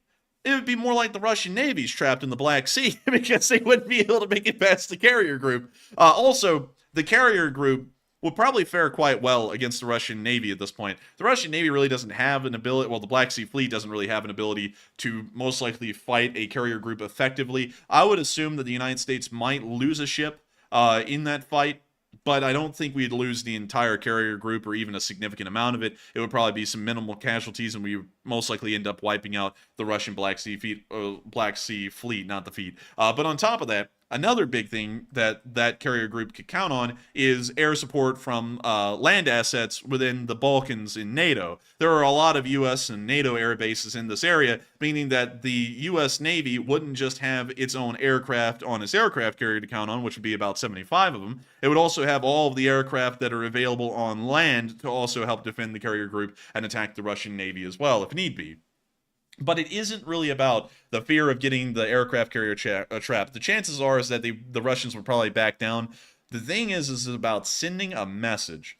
And aircraft carriers are the biggest message that the United States can send outside of a nuclear response. Aircraft, people don't get this because it's always talked about so much in aircraft carrier. You know, it's just like a ship in the Navy. But an aircraft carrier is a threatening sight for most countries. Most nations in the world don't even have as many aircraft as a single American aircraft carrier has. And you can go through all of the countries in the world that have less than 75 aircraft, and it gives you a pretty good idea. A U.S. aircraft carrier is like a damn monster out of a horror movie for most countries, and it is for the Russians as well. And so getting one into the Black Sea and just having its presence there along with its carrier group would be probably enough to scare the Russians directly out of Bulgarian waters and back into Russian-occupied Ukrainian waters, definitely without question. And so with that, Do you know how many? Do you know how many carrier strike groups that we have as the United States as a whole? oh, I think, not including the LHDs, I think we have like 10 of them right now. Yep, we have 10. I just pulled it up, and just one carrier strike group on its own is probably enough to take down Russia in the sea. Oh yeah, it would be because do the math, Matthew. What is 10 times 75? That's 750 aircraft in those 10 aircraft carrier strike groups. 750. That is more than the Russian Air Force has just on the aircraft carriers. Oh yeah, That's not and even including the Air Force. And just for the training alone that the U.S. Sailors have compared to Russia, also the way we're equipped, the newer ships, everything combined, as well as the sheer quantity of what we have, Russia would definitely be no match for that. And let me see here. We don't want the president. We want the carrier. Sorry, everyone. Because that's actually breaking our politics rule a little bit. We can't have presidents mentioned after 1960. Well, actually, Kennedy is the last one we can mention. Everyone beyond him we can't mention. But anyways, this is the most modern carrier in the fleet, the Gerald R. Ford class. I believe there's actually, let's see, we have 10 planned. So we're actually going to be replacing all of our carriers, the Nimitz class, with Gerald R. Ford class. We have one of them in service. We have two of them being built and another one on order. I don't know how long it's going to take them to produce all of them, but the unit cost for a single one of these carriers is $13 billion. It's a whopper of a ship. It's incredibly expensive, but that expense gives us an ability that no other nation has. We are carrying around nearly 3 entire U.S. Air Force airfields on this one ship around the world wherever we need it. The only thing that stops this ship from operating indefinitely is a lack of food for the crew. That's it. Beyond that, it's an unstoppable war machine. And these things are scary. Look at that thing. It's 1,100, nearly 1,200 feet long. It carries 75 aircraft. It has enough firepower on those aircraft to level really any land army it would come up against. And you've got to think about that from a Russian scale. They can't really fight the Ukrainians. And then you have what's practically a third of the Russian Air Force at this point just rolling up in the middle of the Black Sea on some ship. That's going to be terrifying. That's why everyone freaks out whenever a carrier shows up. The only downside to this is, I see this one here near the harbor. I see one over there, and it looks like a dock of some sort. Is Russia does know this, that our naval might and military might in general is far outmatching to theirs. And Putin's even said that out of his own mouth, that if it came down to traditional warfare between the United States or, between us and Russia, it would go quite horribly for Russia.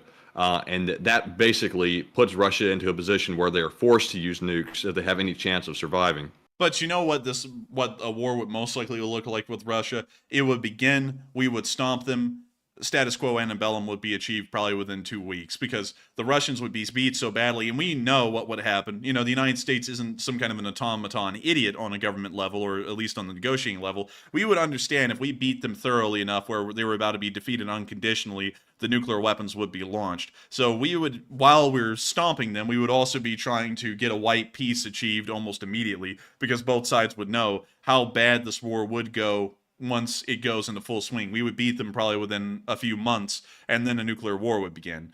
So it's not necessary. Like, the whole thing is not trying to just unconditionally defeat the Russians. We will never be able to do that because the Russians have nuclear weapons. So we can't unconditionally defeat them, but we can break them. And we can also bring them back into a conditional peace, or a white peace, or what I would call status quo antebellum, which means that everything goes back to the way it was before the war, but we still would have beat the hell out of them, which would cause so much stir and unrest inside the Russian Federation, and probably economic collapse as well afterwards, that we may as well have practically defeated them entirely without having to have them roll out the nuclear weapons.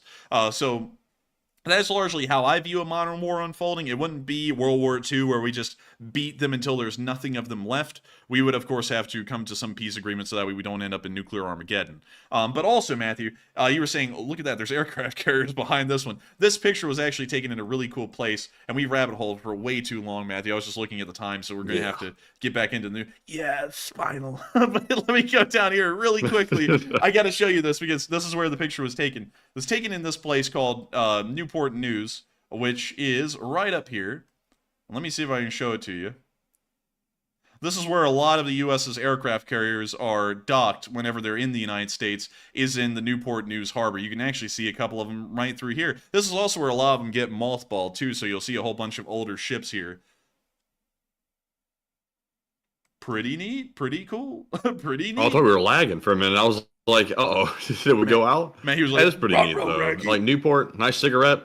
You don't see any smoking going on in this harbor, though, unlike Russia's. Man, nah, you don't, because the U.S. military actually has training. And also, here's some LHDs, by the way, just to add a little bit to the whole thing. But anyways, we got to get out of rabbit holing. We've been rabbit holing for way too long at this point. But still, thank you so much for the support. I hope we were able to address that fairly well. And with that, thank you so much once again to all of y'all for continuously supporting this channel and helping us to keep this thing running. With that, we're now going to be moving on back into Ukraine while we're going through a little bit of lag, and I'm so sorry, everyone. Hopefully we can weather that out. But moving on from that, Zelenskyy is coming to America next week. That has been confirmed by the Office of the President of the United States, and hopefully we will be able to see that the President of the United States will have a successful meeting with President Zelenskyy, and that there is some kind of a forward progress made in continued support for Ukraine.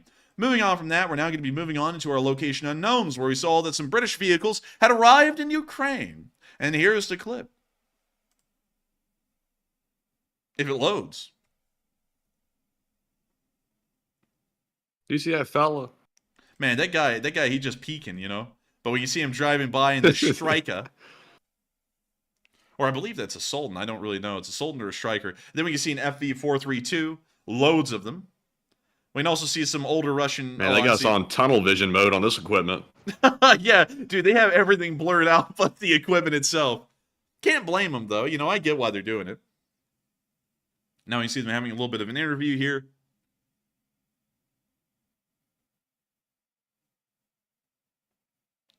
You know, Matthew, if I could actually figure out a way to get to Zelenskyy and actually ask him a couple of questions, I would actually travel up to Washington, D.C. when he's here next week and see if I could get some answers. But, you know, that would be too much to ask with our busy schedule because, you know, I don't know if the law school would like that kind of stuff. But anyways, we can see them showing off more of the British APCs.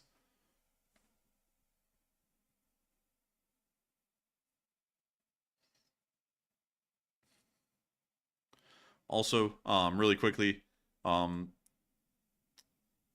second, we're gonna have to get rid of that. I hate to say this, y'all, because I know some of y'all are very political folks, but we don't get into politics here. And I see some people apparently have issue with me saying that there will be hopefully good progress from the President of the United States. I have to be honest with y'all. Here's the way I have to put it. It doesn't matter who the president is. I'm going to be wishing them the best of luck. That's really what you have to do as an American, especially when talking about the strategic scale. I'm not going to screw over the country just because some people in the nation may disagree with the president. People are always going to disagree with the president. People are not going to like the president, regardless whether he's from one side or the other. Going to have to support them regardless. So, you know, that's how we do it on this channel. That's how we're fair. If the U.S. president or the U.S. Congress is doing something, regardless of who's in the Congress and who's the president and what they're doing, we back them up because it's only fair. So, you know, that is what it is. Oh my god, dude, he goosed that thing right there at the end. Look at that, man. He was going, that's it, like right there at the very end. Dang. And we can see right here the Ukrainian continuing to talk about the British armored personnel carriers.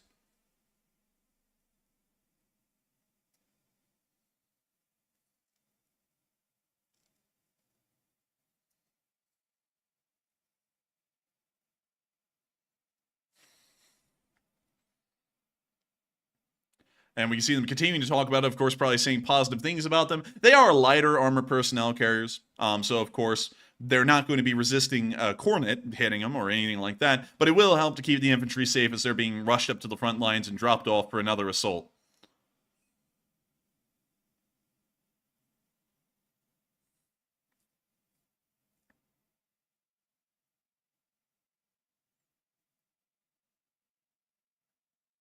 And also, Matthew, someone just asked, aren't you on the same side politically? Oh, look, I'm on. Listen, I'll say this: as far as it goes, I'm on no one's side politically. I either deride both of them equally, or I say positive things about them equally. That's how we run the channel. There is no political spin whatsoever as far as American domestic politics goes, or really any foreign politics in the Western world goes. We talk about it either condemning both sides equally or supporting both of them equally. And as far as it goes with the operations of the U.S. government, regardless whether the president was the current one right now or the former one, as an American citizen and knowing that they are the elected representative that the majority of the country voted on to represent us for the next 4 years, largely have to go with that, and you just have to support whatever decisions they're making. They are the president. If you disagree with what they're doing, just vote for the other person next election cycle. Don't make it everyone's problem for the next 4 years. But moving on from that, we are going to be watching a soldier show off his sausage. I know that sounds kind of weird. Matthew's like, what? But yes, Matthew, this soldier did in fact show off his sausage on screen today. It was terrifying. Oh, I'm going to be muting that. And we can see the soldier here throwing up a little rock sign, but things are about to get raunchy. We can see a Ukrainian pirate here sitting in the back of the truck as well. And the camera pans back and look away, Matthew. I'm telling you, look away now. We're about to get age restricted. Oh my god. I can't believe I'm showing this on stream. Romania. Oh! It's a sausage! Oh! Why? Oh, man. Man, I feel like we just pulled up Romania or something and, showed some nudes on stream. And with that, at the end of the clip, we're going to be moving on to the next one, where you got to see some Ukrainian soldiers cooking, and wait, let him cook. And so, here's the clip. And we hear music, so sadly we got to keep it muting.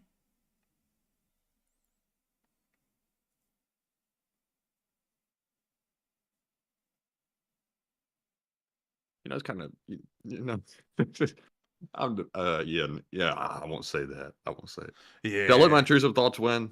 Nah. Should I? Nah, refrain. We'll refrain for now. We'll refrain. We got a lot of news to get to tonight. But we'll refrain a little bit, and we can see them eating some good eats. And with that, that's the end of the clip, and of course, wonderful to see. We're going to be moving on from that into the Russian casualty report for the past 24 hours, where we can see some interesting results. 5 Bobcat skid steers have been destroyed. Let's go. And of course, they've only added the one boat. It appears that they're not adding the submarine just yet, because we know that the Rapucha class is a write-off, but we don't know about the Kilo class apparently at this moment, according to the Ukrainians. So they've only added the one. But 620 Russian soldiers have been liquidated, 18 armored personnel carriers have been destroyed, 14 supply trucks were also wiped out along with 15 tanks, 42 artillery pieces, 47 drones, 3 MLRSs, and, of course, the one boat. The losses, of course, have been incredible, and that brings us directly on into the videos where we can see the Ukrainians continue on those impressive frontline actions and making sure to whittle down Russian forces wherever they can. Moving out of the northeast, considering that area was all quiet on the western front today, and on into Bilorivka, we got to see the Ukrainians driving through a ravaged village that, of course, has largely been destroyed from the war. We see them driving through here, and of course the destruction is terrible. It's very similar to what you would find in every village on the front lines, but once again reminding everyone of the kind of desolation and destruction that the Russian forces bring to every area of Ukraine.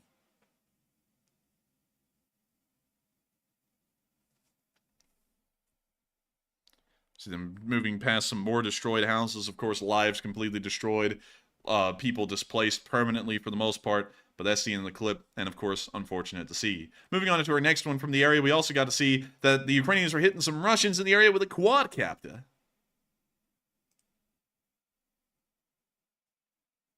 Oh, and we're waiting.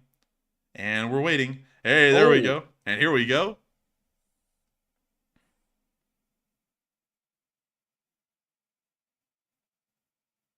And we can see them coming down on a orc punt, which I guess is an orc occupant. We can now see the next drone. Right. Getting ready and slamming on down into the Russian trench. Hey, look, that guy was ducking. He was going down like that turtle used to do in the World War II situation with the nukes. and cover. Well, he ducked, but it didn't cover him, I'll tell you that. We can see the FPV drones continuing to get more Russian soldiers. And dude, for some reason, the first time I see him Fusha Cone tonight, the first thing he says is something about a truck. It's like, that's it. It's like, He's been here all night. What you talking about? Oh, well, dude, that's the first time I've seen him tonight. I was like, dude, that's the first time I see him, and that's the comment. I was like, that's weird. But anyways, moving on from that and into the only clip we got from the Bachman area today as well, we got to see that an RQ-20 American-made drone survived an impact of a Russian surface-to-air missile. Check it out. You see the drone just kind of booting and scooting. And it gets hit. And then the drone just goes. So anyways, it just kept flying. It's just like, no big deal. And it just keeps going. I wasn't bothered. Man, that's American engineering right there. The weak Russian drone versus the Chad American drone gets hit by a whole manpad and just keeps going. Impressive, I have to say. And so the Russians are so flabbergasted by this, I guess they don't even hit it again. They just let it continue flying. Some might even say befuddled, bewildered, or flabbergasted, shocked,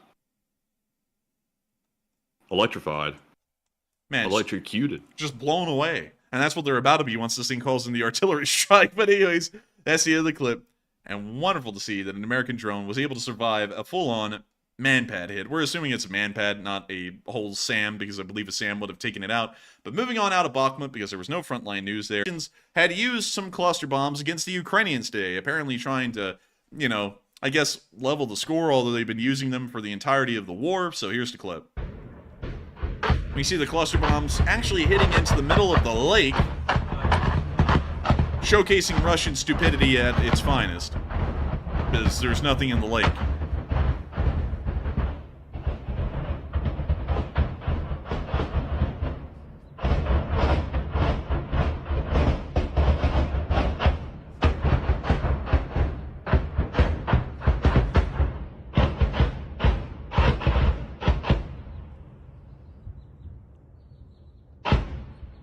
It ended up, of course, causing... yeah, but it ended up causing no damage whatsoever. It was just very loud and very concerning for the people nearby. Moving on from that... And the rumor has it that they killed every fish in the pond, but... You know. Dude, the fish thought it was the First World War down there. They were thinking it was the fish Somme or something like that. But moving on from that into the area of Zaydova-Bajanya, we also got to see the Ukrainians once again conducting some special bombing operations on those Russians. So with that... Take a look. Take a look, would you? Well, would you? Oh! It's dumb ways to die. Wow, what do you know? But anyways, when you see the FPV drone... Hey, look, it's an ESCO drone. It's an ESCO drone. Escape, damn it! Oh, my lord! Oh my goodness. Dude, they were piled high on that thing. Goodness gracious. Well. Guess meat's back on the menu, boys, because that was a successful hit. And look at that, the Ukrainians with their humor celebrating the wipeout. Of course, we'll be condemned for it, but the Ukrainians can celebrate it perfectly fine. With that, we're now moving on from Zaydova-Bajanya, and we're now moving into the area of Yekharivka, where we got to see some HIMARS battery in action today.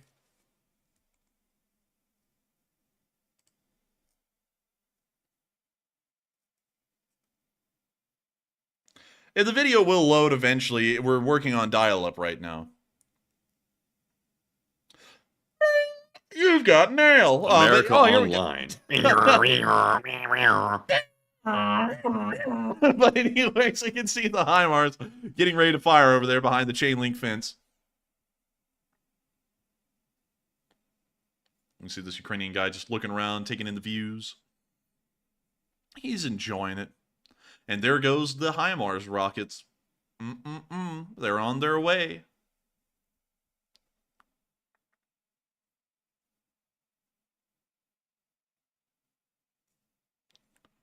And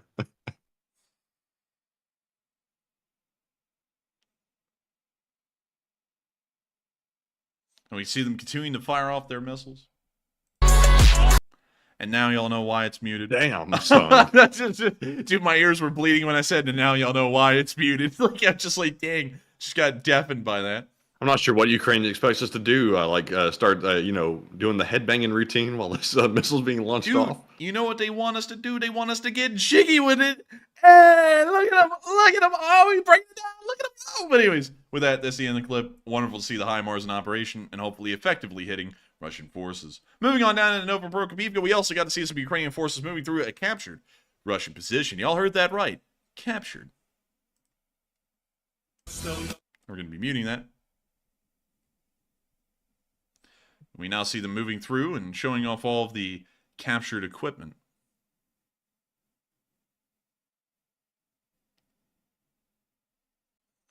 They're continuing to move on through. You can see some destroyed shrubbery, limbs, trees. You know, it's your normal fare. Moving over some empty dugouts, but that's the end of the clip. Wonderful There's to a see. surprising lack of trash for this to be a Russian position. I know, right? It's like the only Russian unit that kept clean, and they still got wiped out like everyone else. But moving on from that, we also got to see a picture of a Leopard 2A6 on the front line as well. Take it in and soak it in, because we'll be on this picture once it loads for about 10 seconds. 1 Mississippi, 2 Mississippi, 3 Mississippi, 4 Mississippi, 7 Mississippi, 9 Mississippi, 10 Mississippi. All right. Very nice to see. Wonderful to know the Leopard 2s are down there. Moving on from that, we also got to see that the Ukrainians were also firing at Russian positions with probably that same Leopard 2. Check it out. I bet y'all like it. If you don't, well, go to another channel, damn it. But anyways, here's the clip. We see it firing right here. All right, and, well, now it's muted. But we can see them reloading. Now we can see them aligning the gun again. About to fire here in a minute.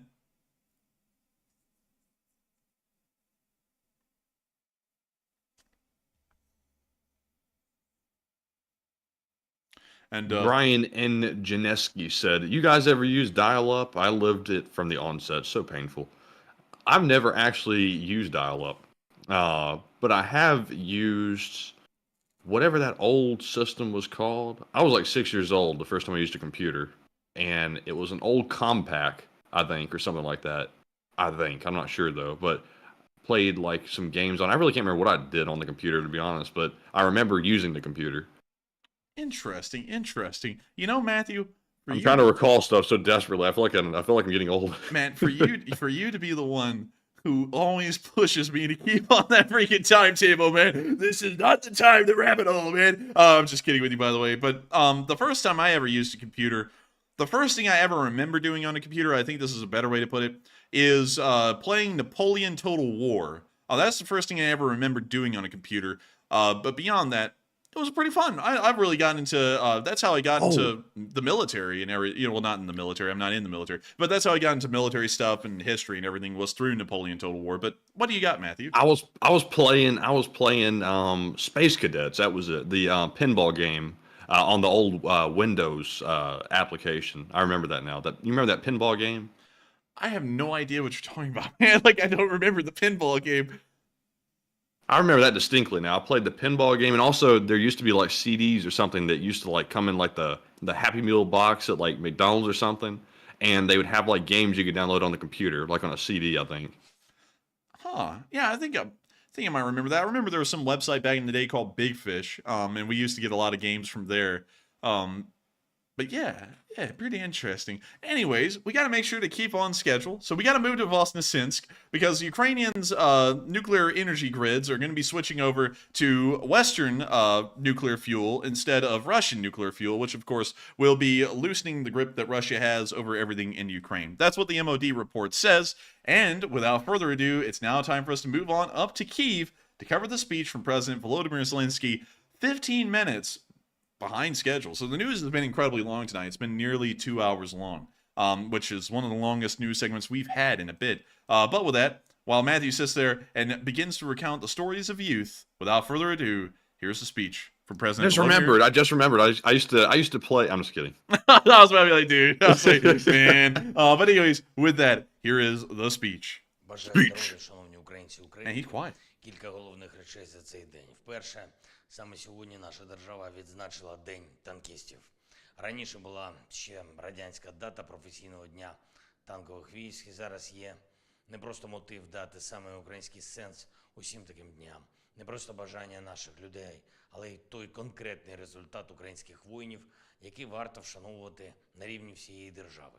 відзначив наших воїнів-танкістів державними нагородами, солдатів, сержантів, офіцерів, наших найхоробріших воїнів. Орденами Богдана Хмельницького, орденами за мужність, медаллю за військову службу України. Двоє воїнів, сержант Владислав Сімак та старший сержант Олег Паламарчук отримали хрести бойових заслуг за свою відвагу та результативність. Я дякую вам, хлопці. Дякую всім українським танкістам. І дуже важливо, що наші танкові війська постійно прогресують, навчаються і застосовують в бою все більш передові сучасні танки. Будуть і Абрамси. Під українськими знаменами постійно додаємо сили нашим воїнам. Провів нараду з міністром оборони України. Обговорили деякі ключові речі, ті рішення, яких усе наше суспільство в цілому та українські воїни, зокрема, очікують від Міністерства оборони. Міністр їх представить, коли всі деталі будуть опрацьовані. Сьогодні зазначу спільну роботу Рустема Умєрова з уповноваженим Верховної Ради з прав людини Дмитром Лубінцем щодо такої нової інституції, як військовий омбудсмен. Це дійсно потрібно. Потрібно, щоб була потужна система правозахисту воїнів в самому секторі оборони. Зустрівся сьогодні з представниками української єврейської громади, раввінами з різних міст України, з нашими воїнами. Дуже тепла зустріч напередодні свята Рош ха-Шана. Важливо, що всі спільноти України об'єднані метою захисту України, нормального життя для усіх наших людей. Відзначив воїнів державними нагородами, орденами за мужність. Подякував представникам релігійних організацій за те, що вони тут, в Україні, підтримують людей, підтримують державу і усьому світу, всій єврейській громаді світу розповідають правду про агресію і терор Росії. Хороший результат є сьогодні у нашій співпраці з Міжнародним кримінальним судом. Результат, який точно наближає відповідальність за російські злочини війни. В Україні запрацював польовий офіс Міжнародного кримінального суду. І це найбільше представництво суду за межами Гааги. І дуже добре, що є повна та злагоджена співпраця між Офісом Генерального прокурора, всіма українськими правоохоронними інституціями та Міжнародним кримінальним судом. Саме така співпраця допомагає нам наближати момент відновлення справедливості для України і всіх наших людей, які постраждали від цієї війни. Момент законних і заслужених вироків для російських злочинців. Ще одне. Є за що окремо відзначити Службу безпеки України, увесь склад служби і наші військово-морські сили. Я дякую вам за цей сьогоднішній тріумф. Знищено систему ППО окупантів на землі нашого Криму. Дуже вагомо. Молодці. Слава усім, хто б'ється заради України, і дякую усім, хто допомагає. Слава Україні! And Heron Slava. And with that, while Matthew blows out my eardrums right there, that is the end of President Zelensky's speech, and that is the beginning of the next part of the show. And so, with that, we're going to be moving on into the questions. So what do we got, Matthew? All right, moving into our final question segment and poll segment. Our first one says, if direct conflict broke out between Russia and NATO, what would that look like? 46% said traditional modern warfare with NATO. 21% said a very swift diplomatic resolution.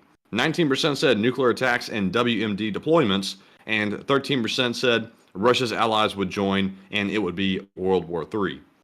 And in this situation, I am kind of torn between a couple different options. It's really hard to crystal ball exactly what would happen because it's not clear exactly how Russia really thinks if it actually got into a situation quite that extreme.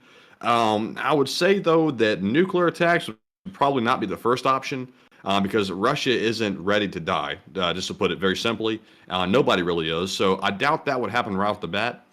It would most likely be, in my opinion, Russia's allies coming to the rescue and maybe seeing a traditional war break out amongst Russia and several other countries as well, because that would breed some very bad stability issues within Europe. But, Enforcer, what say you? I would say if anything was to happen, it would most likely break out in a conventional war for several weeks until a ceasefire could be arranged. Beyond that, one side at that point, which would clearly be the Russians, would be so thoroughly defeated that they would have to start rolling out nuclear weapons onto the battlefield and use tactical nuclear weapons there, which would then further escalate into using intercontinental ballistic missiles and nuclear weapons to then try and strategically destroy the other nation entirely. So with that, I hope that does address that fairly well, at least in my opinion. And with that, we are on to the next one. And the next one says Zelenskyy is coming to D.C. in a week, and the U.S. is expected to give a $24 billion package to Ukraine. And what are your thoughts? 77% said it's very likely to happen, 7% said unsure, 11% said I'm skeptical but hopeful, and 4% said it's probably not going to happen. And on this one, so far, I believe we provided about $100 billion in total assistance to Ukraine throughout the entire war. That is just from the United States, by the way.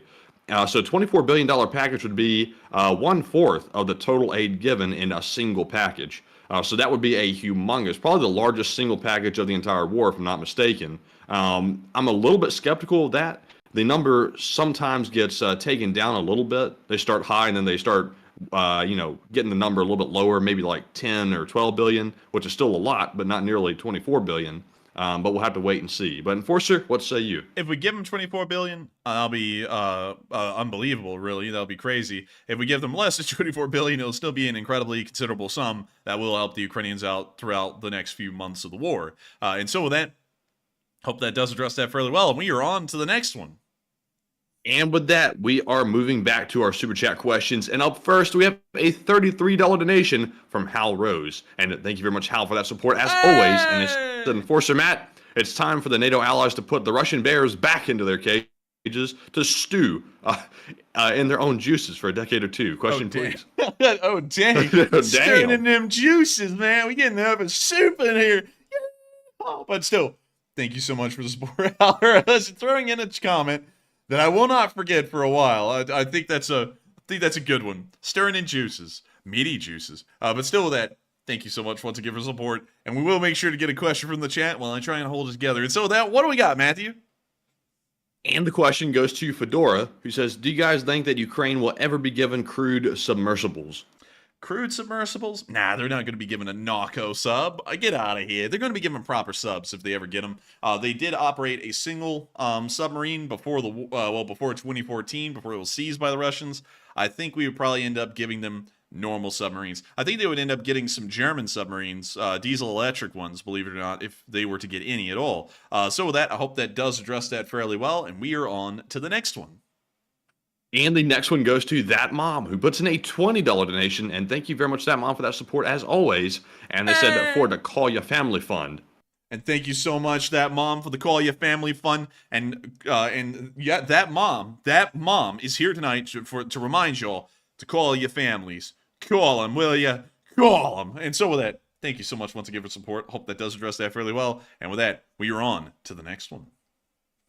And we have a $30 super chat from Aaron Shu. And thank you very much, Aaron, as always, as well, for that support. And Aaron says, for the Tactical Pizza and Tactile Drinks Fund. And just imagine the Russians' response to seeing a carrier strike group roll up.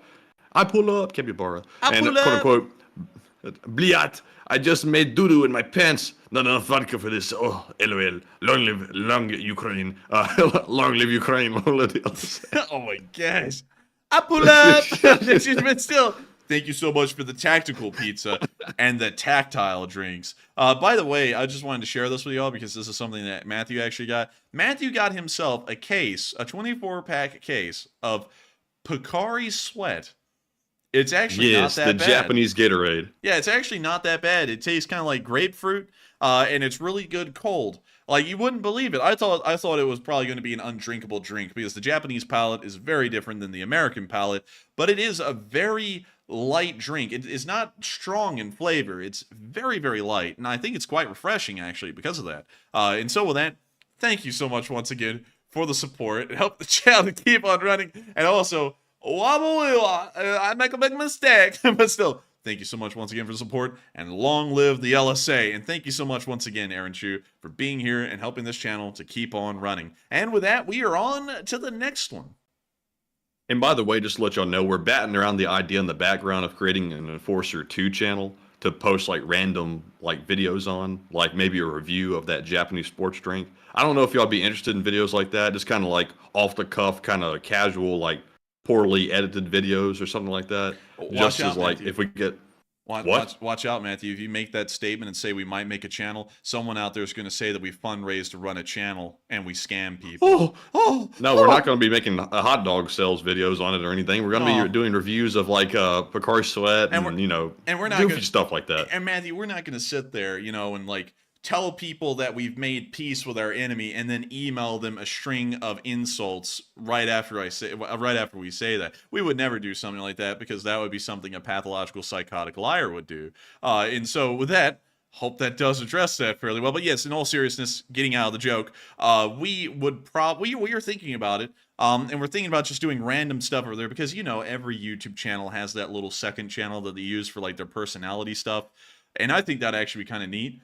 It was an idea that we kind of threw around a little bit today. It literally just came up today. It's not something we've been working on in the background for like weeks or anything. It literally just came up today. We're like, yeah, that'd be kind of cool. So we might do something like that. I don't know. Because our Patreon, which is for our videos, like you can go to our Patreon and support if you want videos. We actually haven't been able to put a lot of effort into that thing. We put a lot less effort into it, honestly, than I think we should have. So hopefully that second channel wouldn't turn into that in another form. But with that, I hope that does address that fairly well. And with that, we are on to the next one.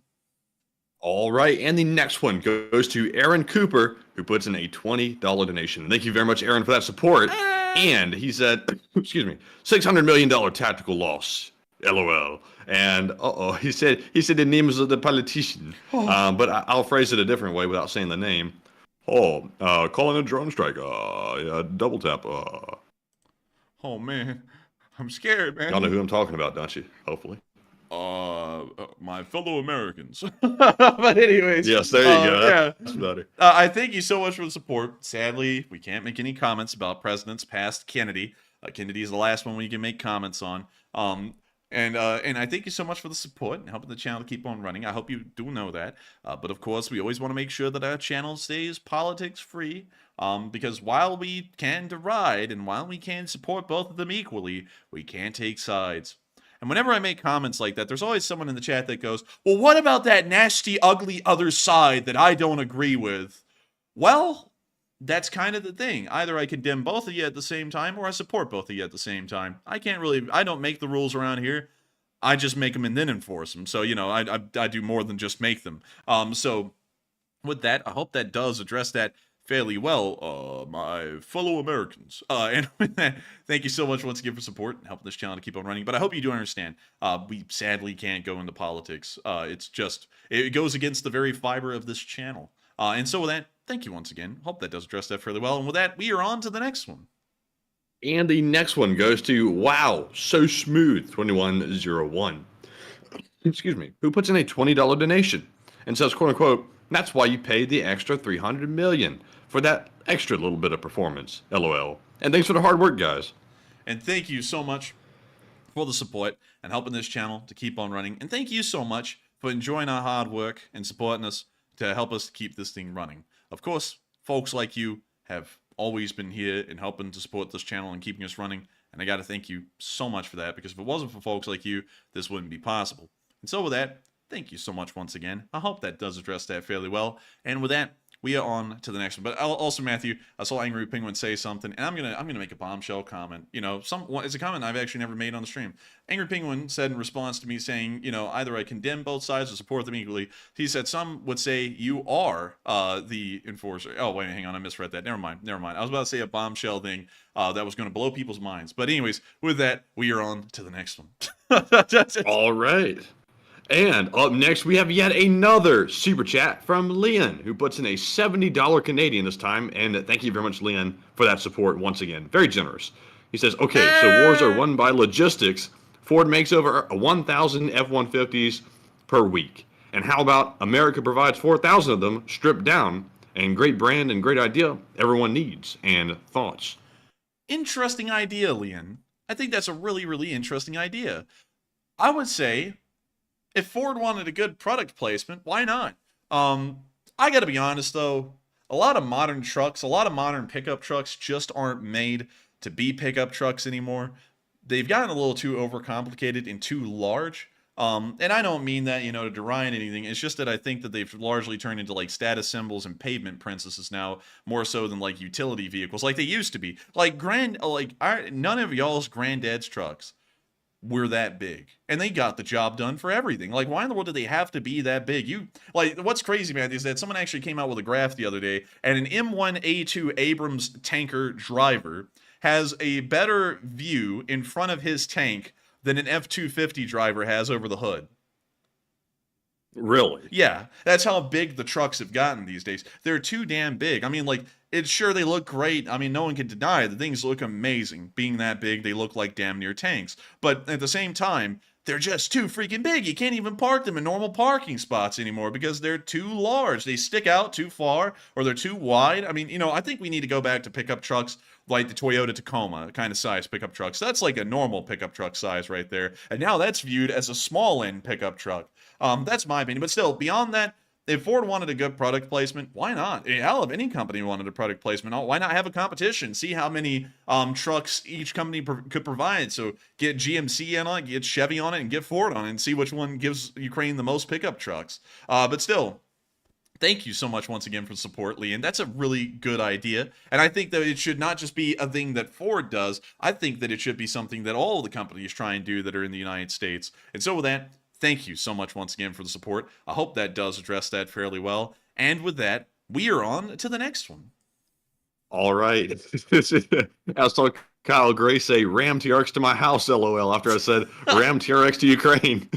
Amen. Amen, but also, I think they ought to send that Arabic jumbo Humvee to Ukraine. You know the Humvee that's like giant. It has like a house built into it and everything. Oh, yeah. Yeah, that would be horrendous, man. That thing would be freaky. Man, just run the Russians over and everything with it. Man, dude, that would be a war crime, man. I feel like there's some Geneva Convention that says you can't be crushed by a giant Humvee, but I don't know. But with that, I thank you so much once again for the support, Lee. Thank you for sending us down an amazing rabbit hole there. And with that, we are on to the next one. Also, thank you so much once again for massively supporting this channel tonight, because your support has been unbelievable tonight and absolutely huge. And while it is extraordinary, it is greatly appreciated for the fact it is extraordinary, and it helps us to be able to make everything possible. And so thank you so much once again. And with that, we are on to the next one. And the next one goes to Duncan VR, who puts in a $25 donation. And thank you very much, Duncan, for that support. And he says, Ba Muba, rough roof, ba ba. And Forrest's favorite German word. Oh man, no respect, I'm telling you. Oh dear, ba moo for the gaming fun, PC's fun. Oh man, we don't do that here. Moo moo, oh man, I'm telling you. Ba ba, Romania, ba ba, because I feel like pizza. Ba moo, quack, oink. Can we sing another sub? Ba, no hot dog sales. No refunds. But still, thank you so much for the support, Duncan VR, and helping this channel keep on running. Of course, I greatly appreciate you helping us to keep this thing going. Folks like you have made this thing possible, and with the traditional animal noises, we have a wrap tonight. This has been an amazing... I'm just kidding, it's not over. But I do thank you so much once again, and thank you for the gaming PC fund. Not a PC fund. We're not going to be like someone else who right now is boozing it up in Ukraine like we said they would. Hey, look, it's exactly what we said it would be. That jack. Yeah, isn't that something? 3 Ukrainians just died fighting on the front lines right now, and right now there's a booze binge going on that was put onto Twitter like it's some kind of a celebration. But anyways, moving on from that, and that little comment, because of course, some of y'all may know there is currently a whole war going on Twitter in between us and someone else who's an absolute psycho. You can go to our Twitter and you can see the description below. You can actually see the emails this guy is sending us. While he's saying one thing to y'all, he's emailing us the complete opposite behind the scenes. But moving on. Yeah. I mean, that's at this point, it is a con man. But anyways, moving on from that, I do thank you so much for the support and helping this channel to keep on running. And all the through Romania, man, I just noticed that. And we can sink another sub, a Subway sandwich. And thank you for your support, because we will be able to tank that tomorrow. And so with that, thank you so much once again. I hope that does address that fairly well. And with that, we are on to the next one. All right. And up next, we have a $20 super chat from Rope Access Work. And thank you very much for that support. They said occupying land or a country's territorial waters is the same thing. And I thank you for the support, and I thank you for saying that, because that's how I viewed territorial waters are the exact same thing as land. Just because it's in the sea doesn't make it any different. That is territory of NATO, and infringing on that is an infringement upon the actual territory altogether of Bulgaria. It's the same thing as encroaching on their land. And so with that, thank you so much once again for support. Hope that does address that fairly well. And with that, we are going to be moving on to the next one. And also really quickly, Matthew, I'm really going to quickly address this. Someone said it's a bad view to attack a veteran with PTSD. For him to have PTSD, he acts like a damn whack-ass idiot. And I'll tell you this. He might be a veteran, but just because you served in the military, just because you're a nuclear physicist, I don't care. If you're an asshole, you're an asshole. I don't care who you are. And this guy has gone out of his way to be an asshole and a damn pathological liar. You can see it on Twitter if you go and click on what we have. Some of y'all have seen the video, and some of y'all went in here and thought it was true. And hell, other YouTubers have even taken it as true as this point. And he damn flat out lied about it. We never agreed to anything with this guy. And he's going to say, oh, look, they dropped the lawsuit. No, we did not. No, we didn't. And then he's going to sit there and email us behind the scenes and try and threaten us and blackmail us with someone picking up the case. Honestly, that pissed me off enough. We might end up making a video on that guy here in a bit and just lay out every single lie that he has ever said and show exactly how it's a lie. We might do that because, veteran or not, the guy is a pathological liar and a con man. And I do not care if he's a veteran. I don't even care if he was the president of the United States. If the president of the United States was saying this same crap to me, I would have the exact same response. Damn what they've done. I'm talking about who they are as a person. But with that, we are on to the next one. And also, by the way, because some YouTubers apparently picked up on what this guy was lying about, and either they weren't aware that he was lying or something. Oh, you just cut out right there. But that these lies are true. Now we have people thinking that the lies are true. So what I'm going to do is copy the link. If you're curious, we're not going to address this on stream and take up our valuable time. If you're curious about what's going on, you can click the link right there that's put into the deal right there. As you can see, as people are already flooding in with the nasty statements. But you can go see exactly what he did because he got caught in a lie, and he's very upset that he got caught in a lie, and he's going berserk on Twitter after he got caught. So go take a look at that link that I put in the description if you want to see more about our liar-in-chief over there on another YouTube channel. But anyways, moving on to our next Super Chat question, we have a $20 donation from Marion Deemert, a longtime channel legend, and I think Marion already left for the night. But thank you very much, Marion. I'm sure you'll hear this tomorrow. And they said good night, LSA. And good night, Marion Deemert, and thank you for the support and helping the channel to keep on running. Folks like you have made this thing possible. And I hope you have a great night tonight. I hope you sleep well, and I hope we get to see you on tomorrow's stream too. And so with that, thank you so much once again. I hope that does address that fairly well. And with that, we are on to the next one. And the next one goes to SYI Tiger 007, who puts in a $20 donation as well. And this is our friend from Una Cleat. And it said, hi y'all, by the way, Una Cleat has like 4 generators that run the village and 7 wind turbines, and you can see the fuel farm across the bridge. And we got to see this, man, because I got to know how to get that freaking power, man. I've been thinking, I actually thought about that today while I was at law school. I was thinking, how the hell did they get power out there? So let's go look. He said it's to the west? Said from the bridge, across the bridge. Oh, here it is. Is this it? I think that's it, maybe. I believe so. It says 4 generators that run the village and like 7 wind turbines, and you can see the fuel farm from across the bridge. Oh, here's the fuel farm. So that's it. Yeah, that's it right there. So that's apparently how they run the electricity for this village. And even then, they can only run it for a limited time every day. But I got to thank you so much for the support and sharing that with us, because that is so cool. That's crazy. Y'all have a self-sufficient town up there in the middle of nowhere. Like, that's actually cool. So cool. And I got to thank you so much for sharing that with us and supporting this channel and helping us to keep it running, because that is so neat. Like, electrical infrastructure is really in depth and really intricate, especially in larger areas like here in the continental United States. But it's really cool to know how it works in the frontier. But with that, thank you so much once again. I hope that does address that fairly well. And with that, we are on to the next one. All right, and the next one goes to Fuchsia Cone, who puts in a $20 donation as well. And once again, Fuchsia, it's good to see you.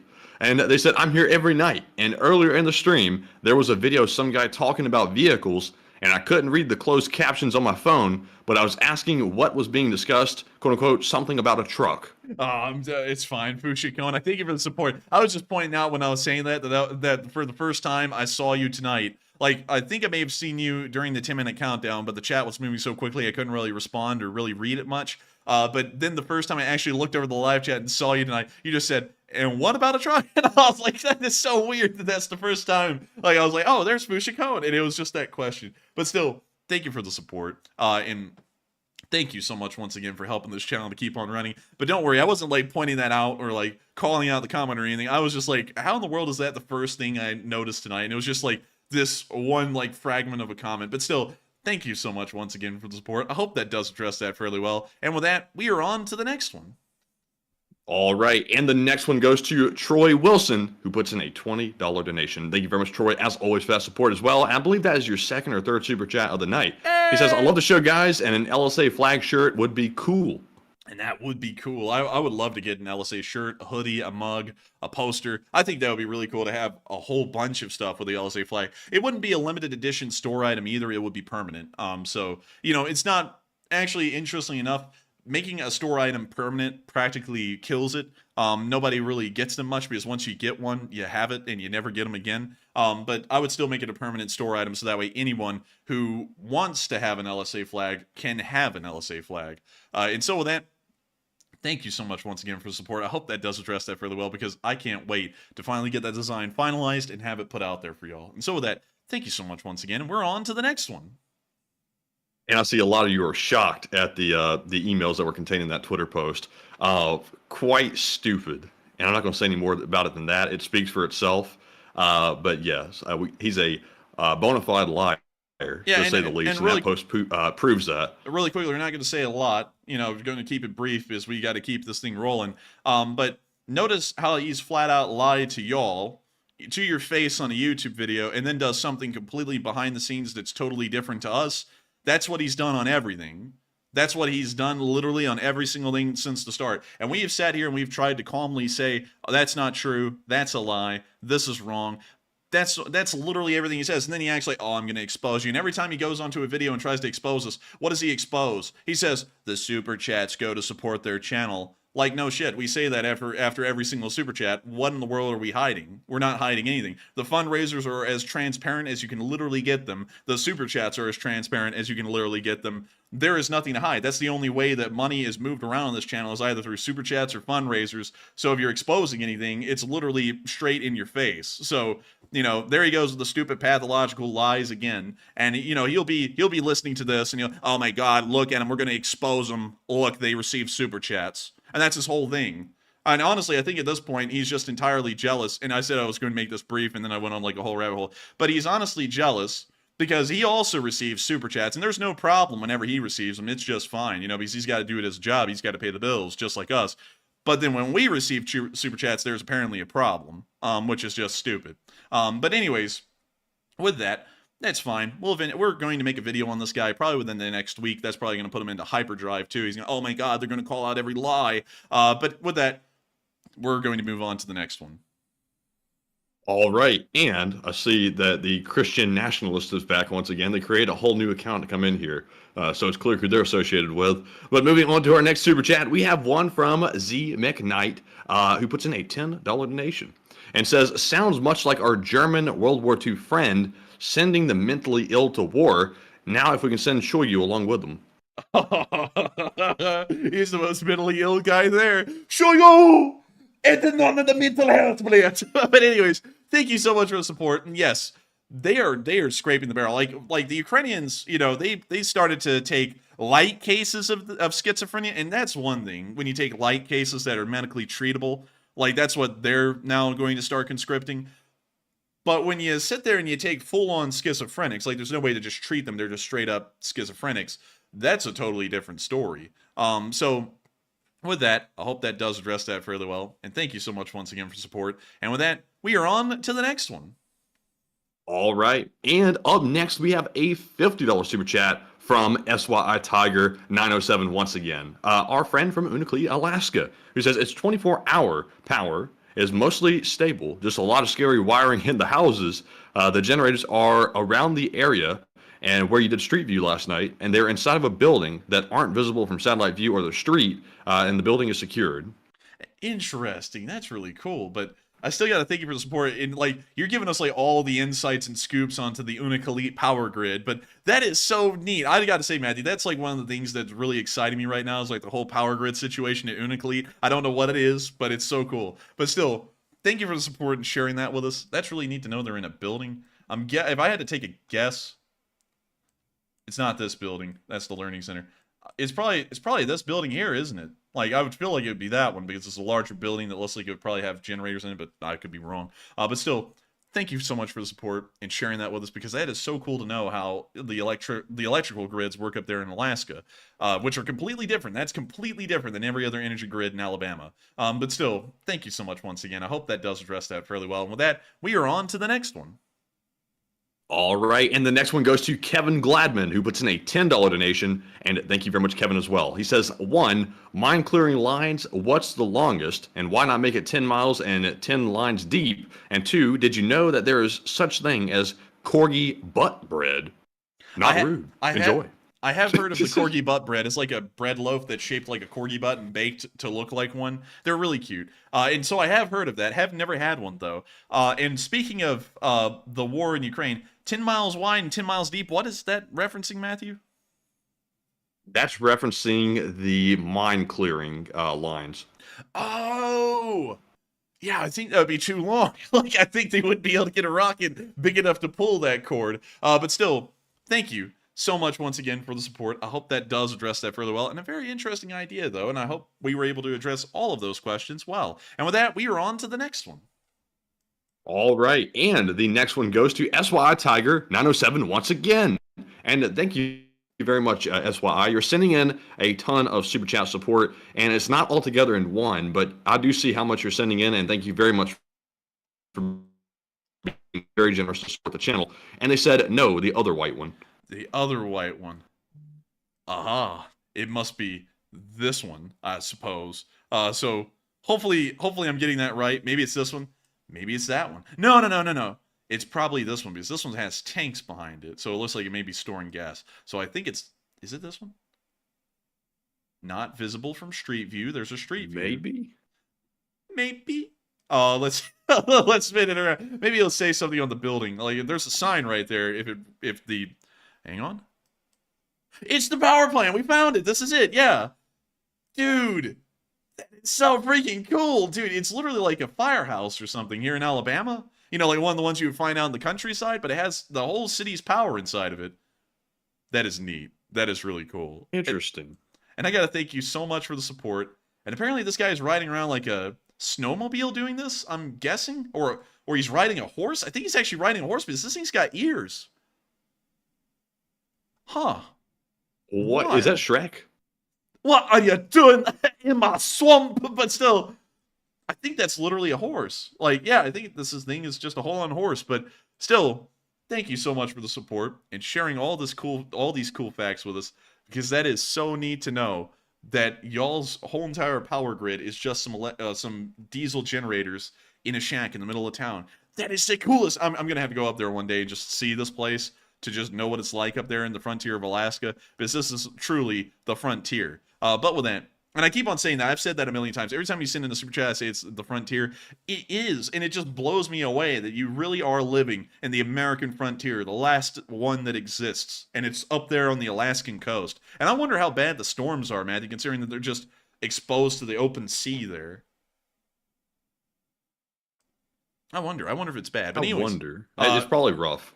Probably rough, probably. But with that, thank you so much once again for support. Hope that does address that fairly well. And with that, we are on to the next one. And the next one goes to Troy Wilson, who puts in a 20 once again. And he says, when you guys finish law school, practice law in Australia, you will get a chance to wear our silly 17th century wigs in court. Oh, man, I'm telling you. And also, Matthew, I'm going to let you go ahead because I just realized I interrupted you in the most rude way. Dishonor. Sorry. I think you might have gotten mixed up with a lag or something, maybe. Oh, well, it sounded like I was interrupting you. Actually, stop talking. But still, thank you so much for telling us we'll get to wear the silly 17th century wigs. I've got to be honest with you. I kind of think they're neat. Like, you know, as like a historical They look tradition. nasty. Yeah, they look nasty, but they are kind of neat. So you know, they got a plus and a minus. I mean, I don't want to get lice from them, but at the same time, it is a cool tradition. But they are uncomfortable. So you know, plus minus, plus minus, plus minus. But still, thank you so much once again for support, Troy Wilson. I hope that does address that fairly well, and maybe one day we'll become a barrister. Oh, hey, by the way, I thought I'd share this with y'all real quick. Speaking of barrister, apparently this guy also wants to call up our state bar association, the guy we're beefing with on Twitter, and defame us to the state bar to try and hinder us from becoming attorneys. So suffice it to say, we will be suing him into the ground. But with that, we're on to the next one. All right, and moving on to our next one, we have a $10 super chat from FH, who says, "Thank you for your statement on Twitter, and appreciate the hard work you guys do to give us an objective coverage of the Russian invasion." And I have to say, FH, that I really hate nothing more than having to post about that garbage, because as much as some of y'all hate this entire situation going on, I hate it even worse, and so does the enforcer. We just want to be left alone from this creep. This guy's obviously got some mental issues of some sort, and on the PTSD side of things, you know, that is what it is. You know, that's unfortunate, but he's taking out his anger and frustration with, you know, whatever is wrong in his life on us because he's jealous and upset. And this guy is going out of his way to be relentless to keep coming after us. And we tried to make peace with this guy 3 times. I made very good faith. Yeah, 5 times, actually. I've made very good faith attempts to make peace with this guy, and he hasn't been forthcoming with that. I keep it private because I deal with stuff man to man like it should be, but he goes out and airs out all of this stuff to make himself look good, which are lies on his stream, and to make us look bad. And he even said in one of his last emails, like Enforcer said, that he's going to try to go to the state bar and prevent us from becoming attorneys and have us kicked out of law school, all because he's jealous that we're running a show over here and he doesn't like it. And he's on a mission to try to see if he can destroy the channel, but that is not going to end well for him because stupid people like him don't get the upper hand. And some of y'all say in the live chat, and I get it. I want to let y'all know, when y'all say this, I totally get it. When y'all say, can y'all just please not cover this and move on? We would love to. We have tried resolving this 5 separate times. Matthew's tried resolving it 3 times. I've tried resolving it 2 times before he started to try. And that was before we even got into a lawsuit with this guy. We have tried resolving this time and time again, and this guy means he's not going to resolve it. And then he goes and cries. Well, actually what he'll do is he'll actually take our offers of peace, like, let's just resolve this thing, let's just talk it out and get this thing done with. No, he doesn't want to do that. He's going to go on his stream and insult us and make fun of our offer to end the whole thing and actually have peace. And then he's going to sit there and lie about an actual resolution when it comes around to it. Like, why? Why in the world did he think it was a smart idea to lie? I mean, obviously we were going to come out and say this is a flat out lie. And he's sitting there, y'all are playing right into my hands. Like what? Making himself look like a pathological liar? You know, like what in the world are we playing into? Because that was his version of damage control, by the way. And also Serenity said stop talking about it. But here's the thing, it's not. If people want to say it's about supporting Ukraine, this guy has made it about trying to destroy our lives. He's made that clear in the background. He's doxed us on his Discord. He's sat here and he's threatened to call our state bar association to try and make sure we can't become attorneys. This, as far as it goes with him, isn't about Ukraine. This is a personal thing that he's made it into. You know, Kilo, y'all are better than this. No, we are. That's why we've tried to resolve it 5 separate times over the course of a year, and he's never accepted the resolution of any single time that we've tried. But don't worry, because I've decided this. Instead of doing what we think would be classy to do, which is just keeping this behind the scenes, since this guy wants to make it the problem of the whole world, we are going to make a special video on our channel. It's going to be a one-time video, probably 30 minutes long, going over every single lie that he has ever made and every single statement that he's also defamed this channel with that is markedly untrue. And we're also going to explain why there is a lawsuit against him, because he continuously goes around and lies about the actual claims in the lawsuit. So we're going to lay that all out to y'all because it's never been laid out before. And also, to end off this thing, because we have to get back to our super chats, I just want to be transparent and let y'all know exactly why we had to make the post we made today. It's because some individuals either weren't fully informed of the situation or they did it intentionally. I'm not really sure. Neither one of us are sure yet. But some folks went and repeated the lies that Mercado was telling. And that's concerned us because obviously we don't want people spreading false information about us. We have reached out to these individuals that spread the information and asked them if they knew it was false, because obviously we don't appreciate that if it wasn't intentional.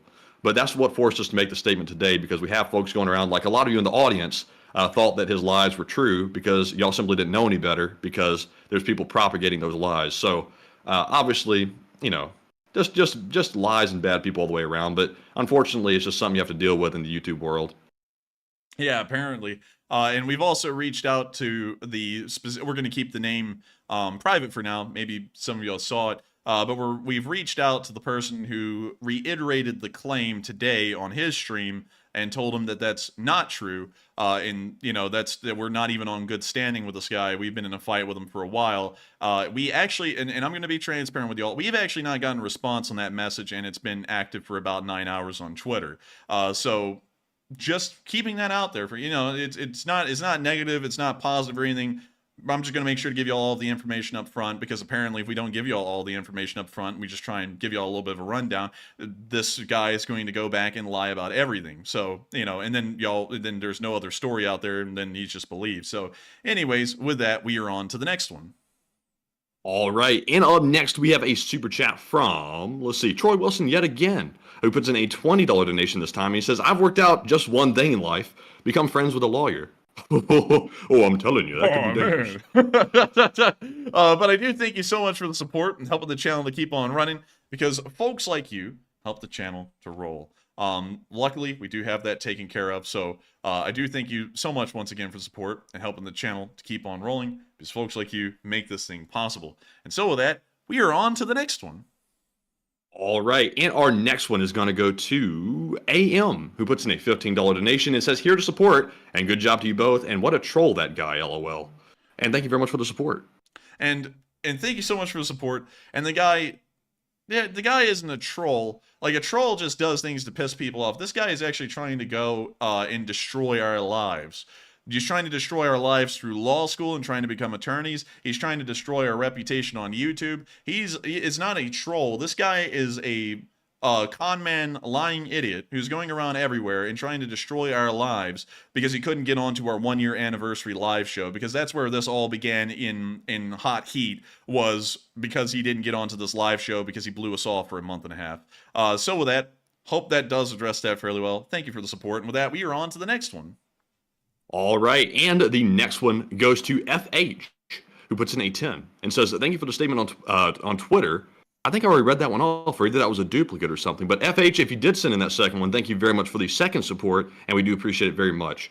And we also have a 10 from Ed B, who does not leave a comment, and thank you very much as well, Ed, also for that support, and no comment to address. And we also have a 10 from Retail Mix USA, who says, what if Zelenskyy shows up at your house in Alabama and asks to hang out and be part of the broadcast? Oh, yeah, we would let him on. And hell yeah, we'd have him on. What are we going to do? No, and they close the door? No, he would be on the show. If he came down here. Do you have an appointment? No. Hell, if we got a call from someone in the U.S. government that said, we actually have been able to line up a slot for your channel, you can be up here in Washington, D.C. on like Wednesday or something next week, I would be in a car or on a plane flying up to Washington, D.C. to do that interview and then fly back immediately, because that would be amazing to be able to ask President Zelenskyy some questions about the war. But that's big wishful thinking. Zelenskyy has a lot of things to do, has a lot of folks that want to talk to him. We're probably really low down on that totem pole. But still, thank you so much for the support. I hope that does address that fairly well, because we would totally have him on the show. We don't actually do guests as a policy anymore. Y'all may have noticed that. We don't have any guests anymore. But we would make an exception for Zelenskyy. That's the one person we certainly would make an exception for. Or honestly, there was actually a couple of people I would, like Millie. And I know I criticize Millie a lot, but that's why I would have him as a guest on the show, is to ask him questions. Hopefully he'd be able to answer them and not give what we call political answers here in the States, which is kind of like working around the question and kind of answering it while not answering it. But, considering that I disagree with Millie a lot, I'd actually allow him on the show, so that way maybe the air could be dispelled, maybe I'm misunderstanding things or something like that. I think that would be a pretty cool idea as well, but just another idea. But with that, I hope that does address that fairly well. Thank you so much once again for the support. And with that, we are on to the next one. All right, and the next one goes to SYI Tiger 907, who puts in a $50 donation. And thank you very much, SYI, once again for that very generous support. And he said the storms are intense and winds up to 60 miles per hour. And in winter, the snow can bury the front door and you have to dig out. Anchorage is way better, plus groceries are expensive due to having to be flown in to these small communities, and they don't have hotels. Are you saying they had to fly it in? Yeah, he said it, man. He said it. You were saying every single time last night. Do they fly it in? They do. They fly it in. And also, does the Yukon River in there? Wait, hang on. Where the hell? Oh, the Yukon's back here. Oops, sorry. That's a totally bigger river that has a lot more water flow going through it. Where the hell is the Yukon? Oh, wait a minute. It goes out here. Huh, I thought it kind of went out down here somewhere, but nah, it doesn't. But anyways, getting back to Unalakleet, that is really cool to hear. But man, those storms sound bad. And also, it looks like the town is literally like right on the coast, like the beach is here, and then the town's here. So that's gotta be rough. I mean, y'all are roughing it out up there whenever a storm comes around, I bet. And also, Anchorage is way better, plus groceries are very expensive.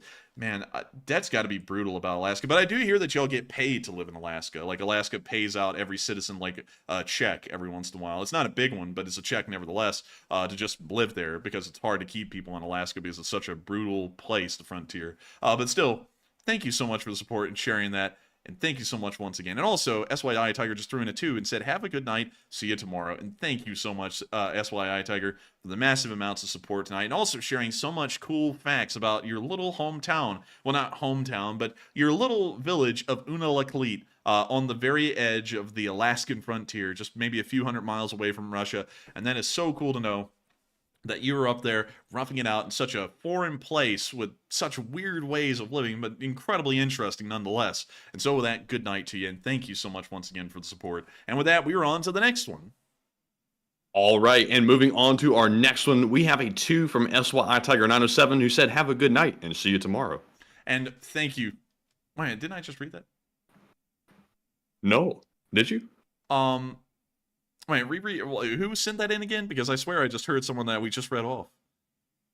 SY Tiger 907, they sent in another one and put in a 2 and said, have a good night. See you tomorrow. I actually did read that off, man. I was like, I swear I read that off. You did? Yeah, I did. I did. And then I said good night, and we're on to the next one. And then you read it again. And I was like, you're not supposed to be reading them off. That's why it's messing me up. Damn, son. I'm sorry. But anyways, with that, we are on to the next one. All right. And up next, we have a $10 super chat from Laura Carr, who says, he's totally jelly of your support. Jelly. And there's nothing like it on YouTube, and you deserve every bit of it. And here's another tenner in his face. Good Lord. Well, I thank you for the support and helping the channel to keep on running. And it's interesting that you say that, because we just banned Luis Silva for saying y'all are greedy. And I don't know how the hell we are greedy when we don't even have control over where support goes. Y'all either decide to send in a super chat or you decide to support a fundraiser. We literally have absolutely no control over how how channel support or fundraiser support goes. Y'all get to decide. So, you know, it's like I would get it if we were greedy if like we did channel memberships. That's one thing, you know, because that guy does it. And that is kind of greedy because it harasses the hell out of you every time you click on his channel to support him with a membership. We don't do that. We don't even harass y'all to send in super chats. You just get to decide whether you want to or not. And that's a very passive process on our end. So yeah, you know, that's what the guy is jealous about. He makes that clear every single minute too. And he also makes it a big deal. I stole another viewer. It's like good, you know, like what, with flat out lies. But anyways, thank you once again for support. Hope that does address that fairly well. And thank you for helping this channel to keep on running in the face of adversity. And so with that, we are on to the next one. All right. And the next one goes to FH, who puts in a 10 and says, appreciate everything you guys do. And I'm glad you guys are responding to the attacks on Twitter. And the question is, how effective are the cluster munitions on the front lines? And cluster munitions on they've been fairly effective so far, especially against infantry. But we haven't really seen them be incredibly effective against armor. They're less effective, but we have seen losses from cluster munitions on armored vehicles. It's just that it isn't as successful as we thought. But against infantry, it works wonders. And so with that, thank you for the support. I hope that does address that fairly well. And with that, we are on to the next one. All right, and the next one is going to go to Grandpa Jay, who puts in a 10 and does not leave a comment. But thank you very much, Grandpa Jay, for that support and helping to keep this operation running. And up next, we have a $10 donation, actually a $20 donation from Troy Wilson. And he says goal, and the YouTube pair is, how do you say it? its ass is on fire and it's scraping on the ground. Man, that thing Enforcer, what say you? Man, that thing must have eaten a bowl of chili because its ass is on fire. But still, thank you for the support, Troy Wilson. It helped the channel to keep on running. And I love the little pair. That poor pair goes through so much abuse. But thank you so much once again. I hope that does address that fairly well. And with that, we are on to the next one. All right, and up next we have a $10 super chat from Eternal Darkness, who says, some money for the coffee or whatever. Oh, damn. Whatever, man. But still, thank you for the support because, and also you put a smiley face at the end, so it makes it all, oh, some money for coffee or whatever. So it makes it a little bit more whimsical sounding. But still, thank you so much once again for support and helping this channel to keep on running. Because folks like you make it possible for us to have a coffee, and I had to have so much coffee today. I got a coffee at 9 o'clock in the morning. I went to this coffee shop. I said, what's the strongest thing I got? They said cold brew. I said, y'all got espresso? They said, yeah. I said, put it in there. I got to get going. And so I drank that at 9 o'clock in the morning, the whole thing, and then I drank another round of it right before the stream. So largely sacrificing my health to keep everything running at this point, but it's totally fine with me because that's what I've been doing for a year and a half at this point. But still, thank you so much once again for helping me to continue on with bad habits and poor health. And with that, we are on to the next one. Thank you once again. All right, and the next one goes to Margaret Hemsley, who puts in a 7 and says, Andrew and Ernie both start with vowels, and life is better when you have a sense of humor. And I'm glad you both do, and take a live chat question, and I have none. And Margaret, I have to say that we have a lot to be happy for in life because our lives are going good. We are in law school, so that's where we're supposed to be moving forward with our lives. And we're also here on YouTube as well, helping Ukraine out also. So I'm very happy with what we're doing. So, you know, I don't have any reason to be miserable and upset.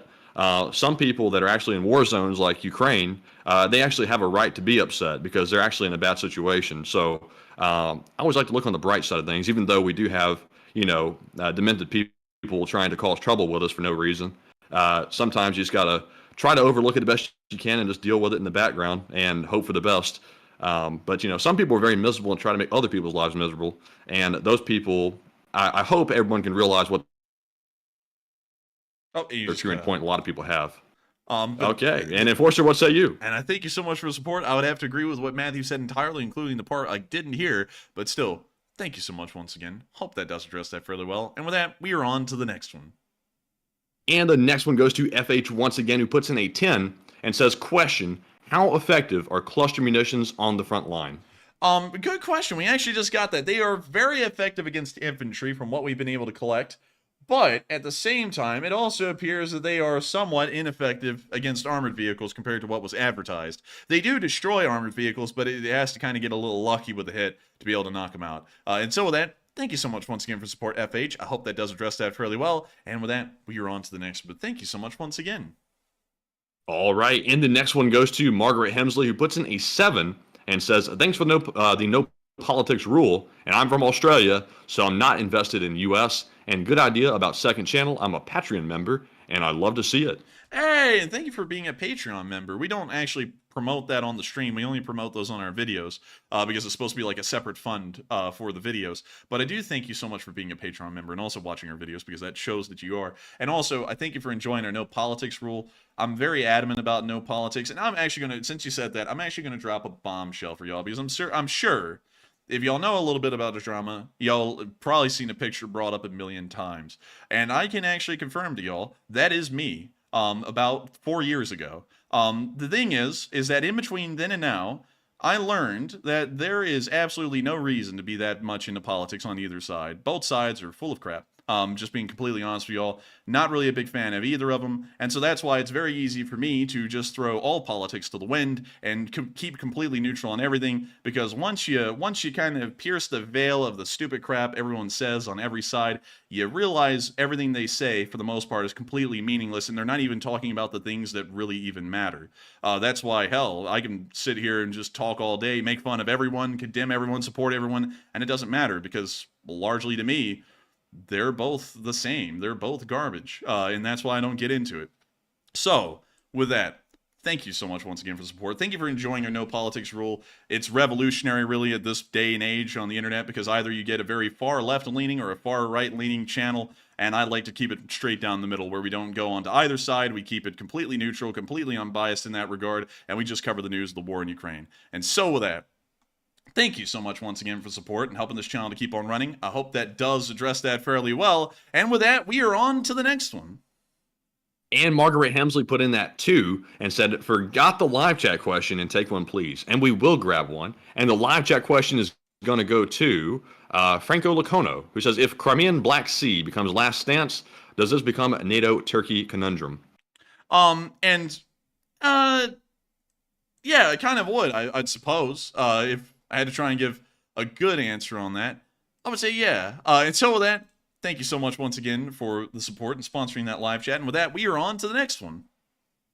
All right, and the next one goes to I Am, who puts in a $50 donation, and thank you very much, I Am, for the support. And I Am said, the propagandist can go F himself, and drop your LSAs in the comments, and Enforcer say Putin's Shahed 3 times. And I thank you so much for the support, I Am, and helping this channel to keep on running, and I'd have to agree, he can go F himself. Also, if y'all want, spam the comment section with LSA and Putin Shahed, Putin Shahed, Putin Shahed. And so thank you so much once again for the support. I hope that does address that fairly well. And with that, we are on to the next one. But also, since I just made the comment a second ago, Bobo Uzala said, are you independent? No, I'm not anything. I'm nothing. Like, here's my thing. The LSA, as far as it goes, I kind of consider the Lee Spring Army to be a political ideology almost separate from every other. So it's not independent, it's not right, it's not left. It's just kind of what I am, you know, because I'm not really into following other people, because even with independence, you have to follow people. And the people that folks are following these days don't have damn sense to get their head out of a hole in the ground. No one does. And so I'd rather just do my own thing and go it on my own than try and join a group of people, because every single group at this point, in my opinion, is like sinking their ship, and I don't want to be a part of that. So with that... Yeah, isn't it kind of weird? You elect Party A, the problems that existed remain. You elect Party B, the same problems exist, and then it goes back and forth throughout the election cycles and nothing changes. Or, you know, that's what really matters. Or, you know, they say completely opposite things, and then they both end up doing the same thing. It's just that nobody covers that they do the same thing. You know, and I'm not even going to get into the points on that. But that's why whenever people say, well, are you scared that if the other party that's not in charge right now gets elected, are they going to stop supporting Ukraine? No, because in Iraq, every damn party that got elected, I mean, hell, there was 3 election cycles while we were in Iraq. Every single one of them got elected, said, the other party is a warmonger, they're killing people, we ought to not be in Iraq, we need to leave. And then they would get elected, and then they would keep the war going. You know, and nobody ended the thing for 3 election cycles. So no, I'm not scared at all about support dropping for Ukraine. They all do the same thing at the end of the day, and that's also why it doesn't even matter. I mean, you could vote either one of them in. Nothing is really going to change on the by and large, because it can't. Both parties understand a lot of the things in this country actually can't change. So you're just voting for people to run their mouths, and that's about it. But with that, I hope that does address that fairly well. Y'all are kind of knowing a little bit more about me tonight and my opinions on that stuff than ever before. But with that, I hope that does address that fairly well. Thank you so much once again for the support. And with that, we are on to the next one. All right, and the next one goes to Sernur Vikinger, who puts in a $20 donation, and thank you very much for that support as well. I said it's almost 5 a.m. here, and I miss so many streams with you guys, and any thoughts on starting earlier for us here in Europe? But I'm from, what in the world? I'm from... Oh my god, I saw that. Yeah, it's a Icelandic town name. Let me go see if I can find it real quick. Dude, those names are so cool. But they're from that place in Iceland, and check it out, lads. But much love and respect, lads, and stand proud. And thank you so much for the support. I don't even know if I can say your name correctly, but let's go check out your town. Oh yeah, I think I see it. Yeah, it's right here. Dude, it's on like the very northern tip of Iceland. Oh, that's so cool. That's so neat. Let's see what the town looks like. They got hotels. Hang on, we gotta wait for the pictures to load. Man, we have got some people living in like the fringes of the world watching the show. That is so cool. We got Unikalit. Now we got this town I can't even pronounce the name of. But look at that. That's beautiful. Wow. Man, that's crazy. I bet it's really warm up there. Man, I bet it ain't. That's mind-blowing. Man, and dude, look at it. It's just the pitch black of night. Oh, man. Wow. Man, well, I guess we're What's not going seeing on? that picture. Well, there we go. We finally got it. Wow, that's a nice little town, actually, to be up there. Wow, man, y'all got it What's nice. that in the sky, though? Clouds? That's a street lamp. What the hell? Never mind. Oh, my God. Oh, my God. Man, the pixels weren't loading in. It looked like a one of those triangle-shaped UFO type deals, like no. cylinders in the sky. We found aliens in Mexico. Oh, man, there's a lot of jokes to be made. But anyways, with that, thank you so much for the support, and thank you for helping this channel to keep on running, and thank you for giving us some kind words of encouragement. We will stand proud. We will continue to run this show like we always have. I'll never end this until the war ends. I made a promise on that in the first week of the war, and I'm very adamant on keeping this thing going. And so thank you so much once again. And also, I would start earlier, but sadly, it wouldn't allow for us to have a complete news cycle. And it would also start to cut into a lot of the time that I will probably have to end up using for college here, because we got our first exam, like our actual essay exam, in law school, and it's due in about 2.5 weeks. So I have to get that knocked out in the background, and so that might start to eat up some of that time that we would be knocking out if we moved the stream earlier. But I do completely understand why you would want it moved earlier. Iceland is like watching this at 2 o'clock in the morning when it goes live, but still, thank you for the support. I hope that does address that fairly well. And with that, we are on to the next one. All right, and the next one goes to Opus, who puts in a 5 and says, "Welcome to Linköping, Sweden, home of the Saab Gripen." Oh, man. And Matthew, like, we got to hurry up. And I was like, yes, we do. It's like almost 12. But anyways, let's go to Linköping, Sweden. Oh, man. They got a quality hotel. The Box. We the Box. But still, absolutely love it. It looks nice in that picture. I would click on it, but I know it's going to take like 5 minutes to load. But thank you so much for the support. And thank you for being a viewer, one of our Swedish viewers in the Lee Spring Army, and helping this channel to keep on running. And so with that, thank you so much once again for support. I hope that does address that fairly well. And with that, we are on to the next one. And the next one goes to Demoyo360, who puts in a 5 and says, "Good evening all, and just like the Enforcer enforced the best news about the war in Ukraine, NATO needs to enforce the Black Sea. No questions asked." No questions asked. I would agree. And I got to thank you so much for the support, and hopefully we will see that here in the coming days. And so with that, hope that does address that fairly well. Thank you so much once again. And with that, we are on to the next one. I just saw Lee G say, keep the super chats coming. Honestly, no. We've got to get this thing done with, and it's starting to run really overtime. So we're actually going to be calling a cutoff, because we always want to be able to thank each and every one of y'all individually for supporting the channel. I know it means a lot to y'all to spend y'all's hard-earned dollars supporting a channel, so we want to thank each one of y'all for the support that you could just choose not to give, if you wanted to, so we want to thank y'all for it.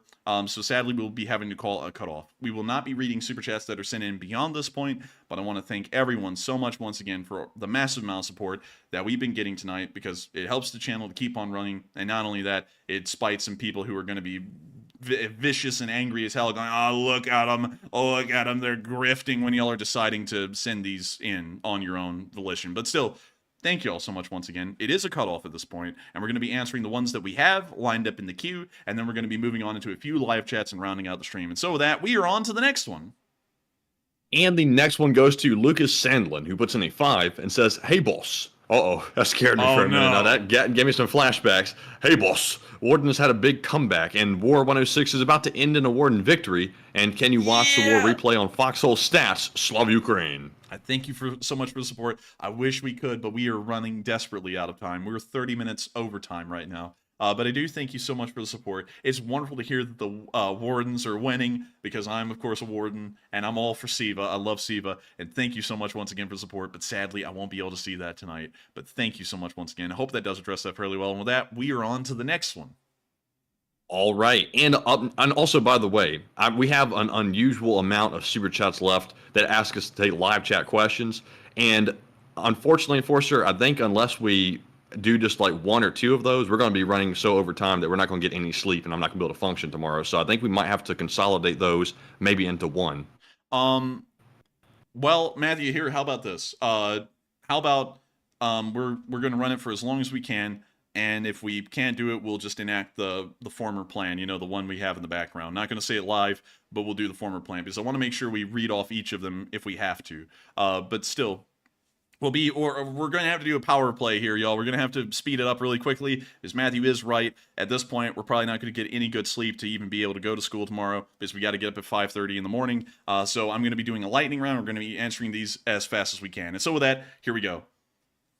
And this one goes to Wow So Smooth 2101, who says Bulgaria Black Sea waters map. It sounds like one of those tests that we give our presidential something. Keep up the good work, fellas. And I thank you so much for the support. I have to completely agree with you, but it's good to know that NATO is eventually going to be standing up for that. And so with that, thank you so much once again, and we are on to the next one.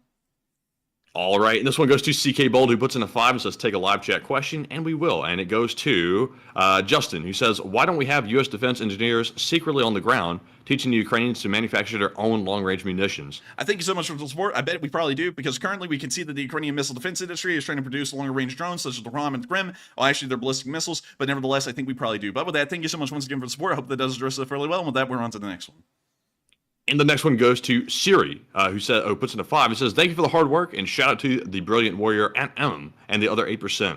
And what are we at now? And also, much love from Norway and love Ukraine. And thank you so much for the support from Norway, and thank you so much once again for helping this channel to keep on running. To try and answer that question, I got to say, it is wonderful to know that all of the Ukrainian soldiers are continuing to valiantly fight on the front lines and continuing to defend their nation, because they are doing an incredible service to their nation, and not only that, to the rest of the Western world. And so with that, thank you so much once again for the support. I hope that does address that fairly well, and with that, we're on to the next one.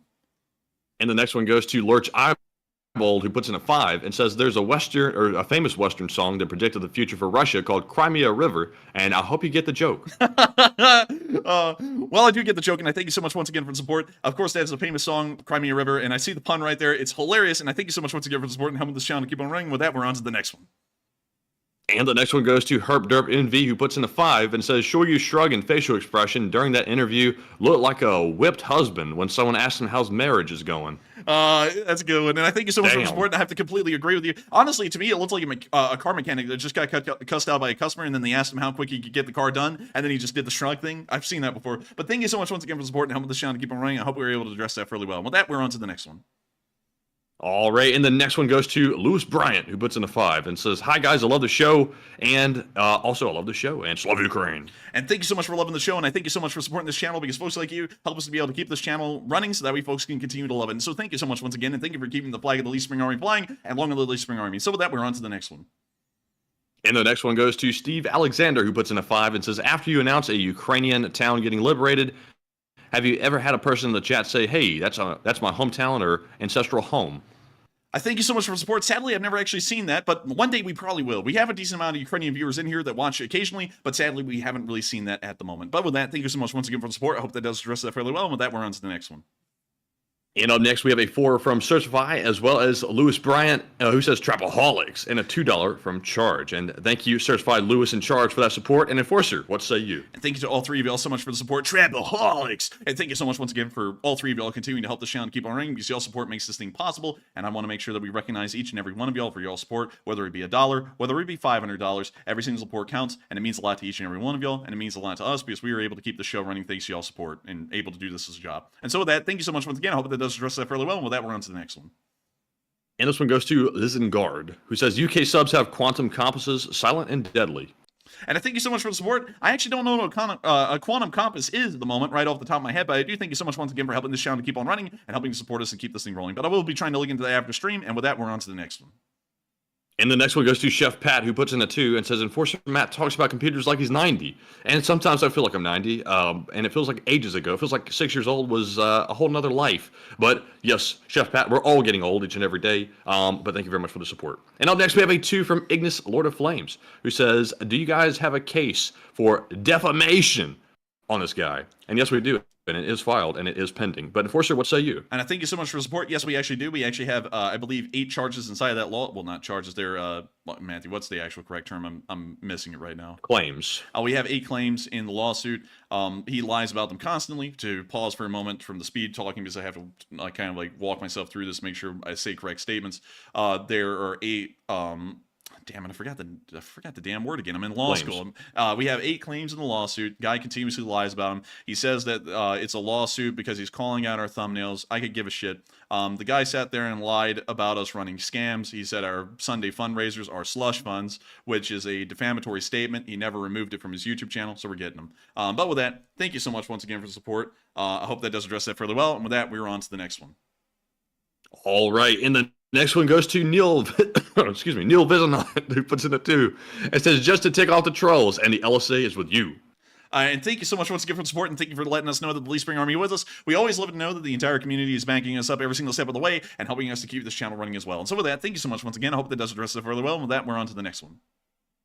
All right, and thank you, Lewis Bryant, for that 5, and we do appreciate the support very much. And with that being said, we are fresh out of Super Chat questions. So, with that being said, we are moving on to our live chat questions. And up first, we have our Morse code decoders of the stream. Cliff Simonson, Mark Hodges, Earl Bernew, Paul Schultz, and Tight Lines LSO. They said, hi, LSAers. Tonight's Morse code cipher is glory to Ukraine and the amazing soldiers of who continue to triumph over the Russian Navy, and long live the LSA. And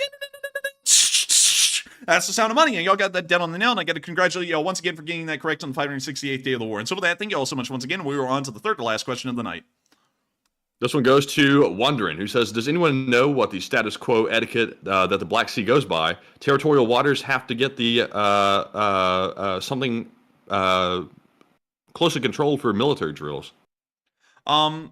The protocol for the Black Sea is that each country uses their own territorial waters for their own military drills. Russia has plenty of water to use for military drills. They don't need to be taking over Bulgaria's. And so with that, I hope that does address that further well. And we are on to the second to last question of the night.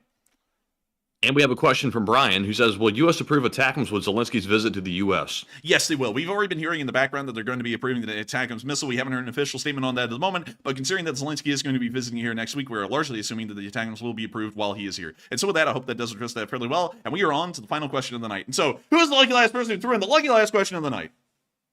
That viewer is Tight Lines LSO, who says, could North Korea have any influence in the escalation with Russia's decision to involve NATO?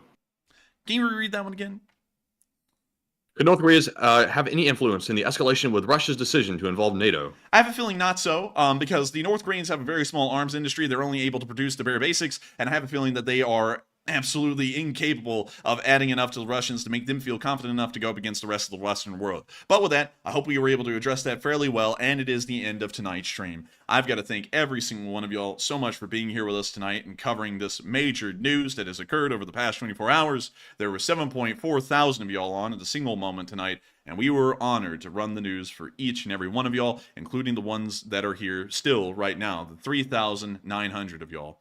Of course, if y'all did enjoy, please make sure to like, comment, and subscribe. It makes us very happy to see that folks like, comment, and subscribe. And not only that, it keeps you apprised of the news if you hit the bell button as well. We run these kinds of streams 6 days a week. 5 days of the week, we receive super chats, which help us to be able to do this as a job. And we also start the stream at 10 p.m. Eastern time every single night, except for the one night we don't run on Monday. On Sunday, however, which is coming up very soon, we will once again be running another Sunday fundraiser. This one will be for Doctors Without Borders, a nonprofit that is personally my favorite, and I will probably explain that to y'all as to why I love Doctors Without Borders in a video that will be coming out in the future about our special little hot dog salesman. But nevertheless, I thank you all so much once again for watching this channel tonight. Good night, good luck, take care, stay safe, Slava Ukraini, and I can never be more proud and more honored to run a YouTube channel such as one with every single one of y'all here. And so with that, long live the Lee Spring Army. The Lee Spring Army never dies.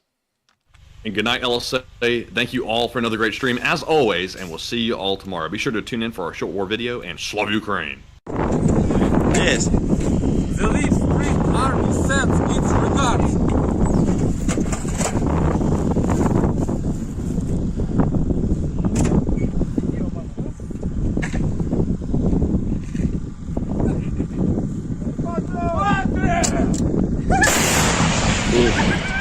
Русский военный корабль. Предлагаю сложить оружие и сдаться. Русский военный корабль, иди нахуй.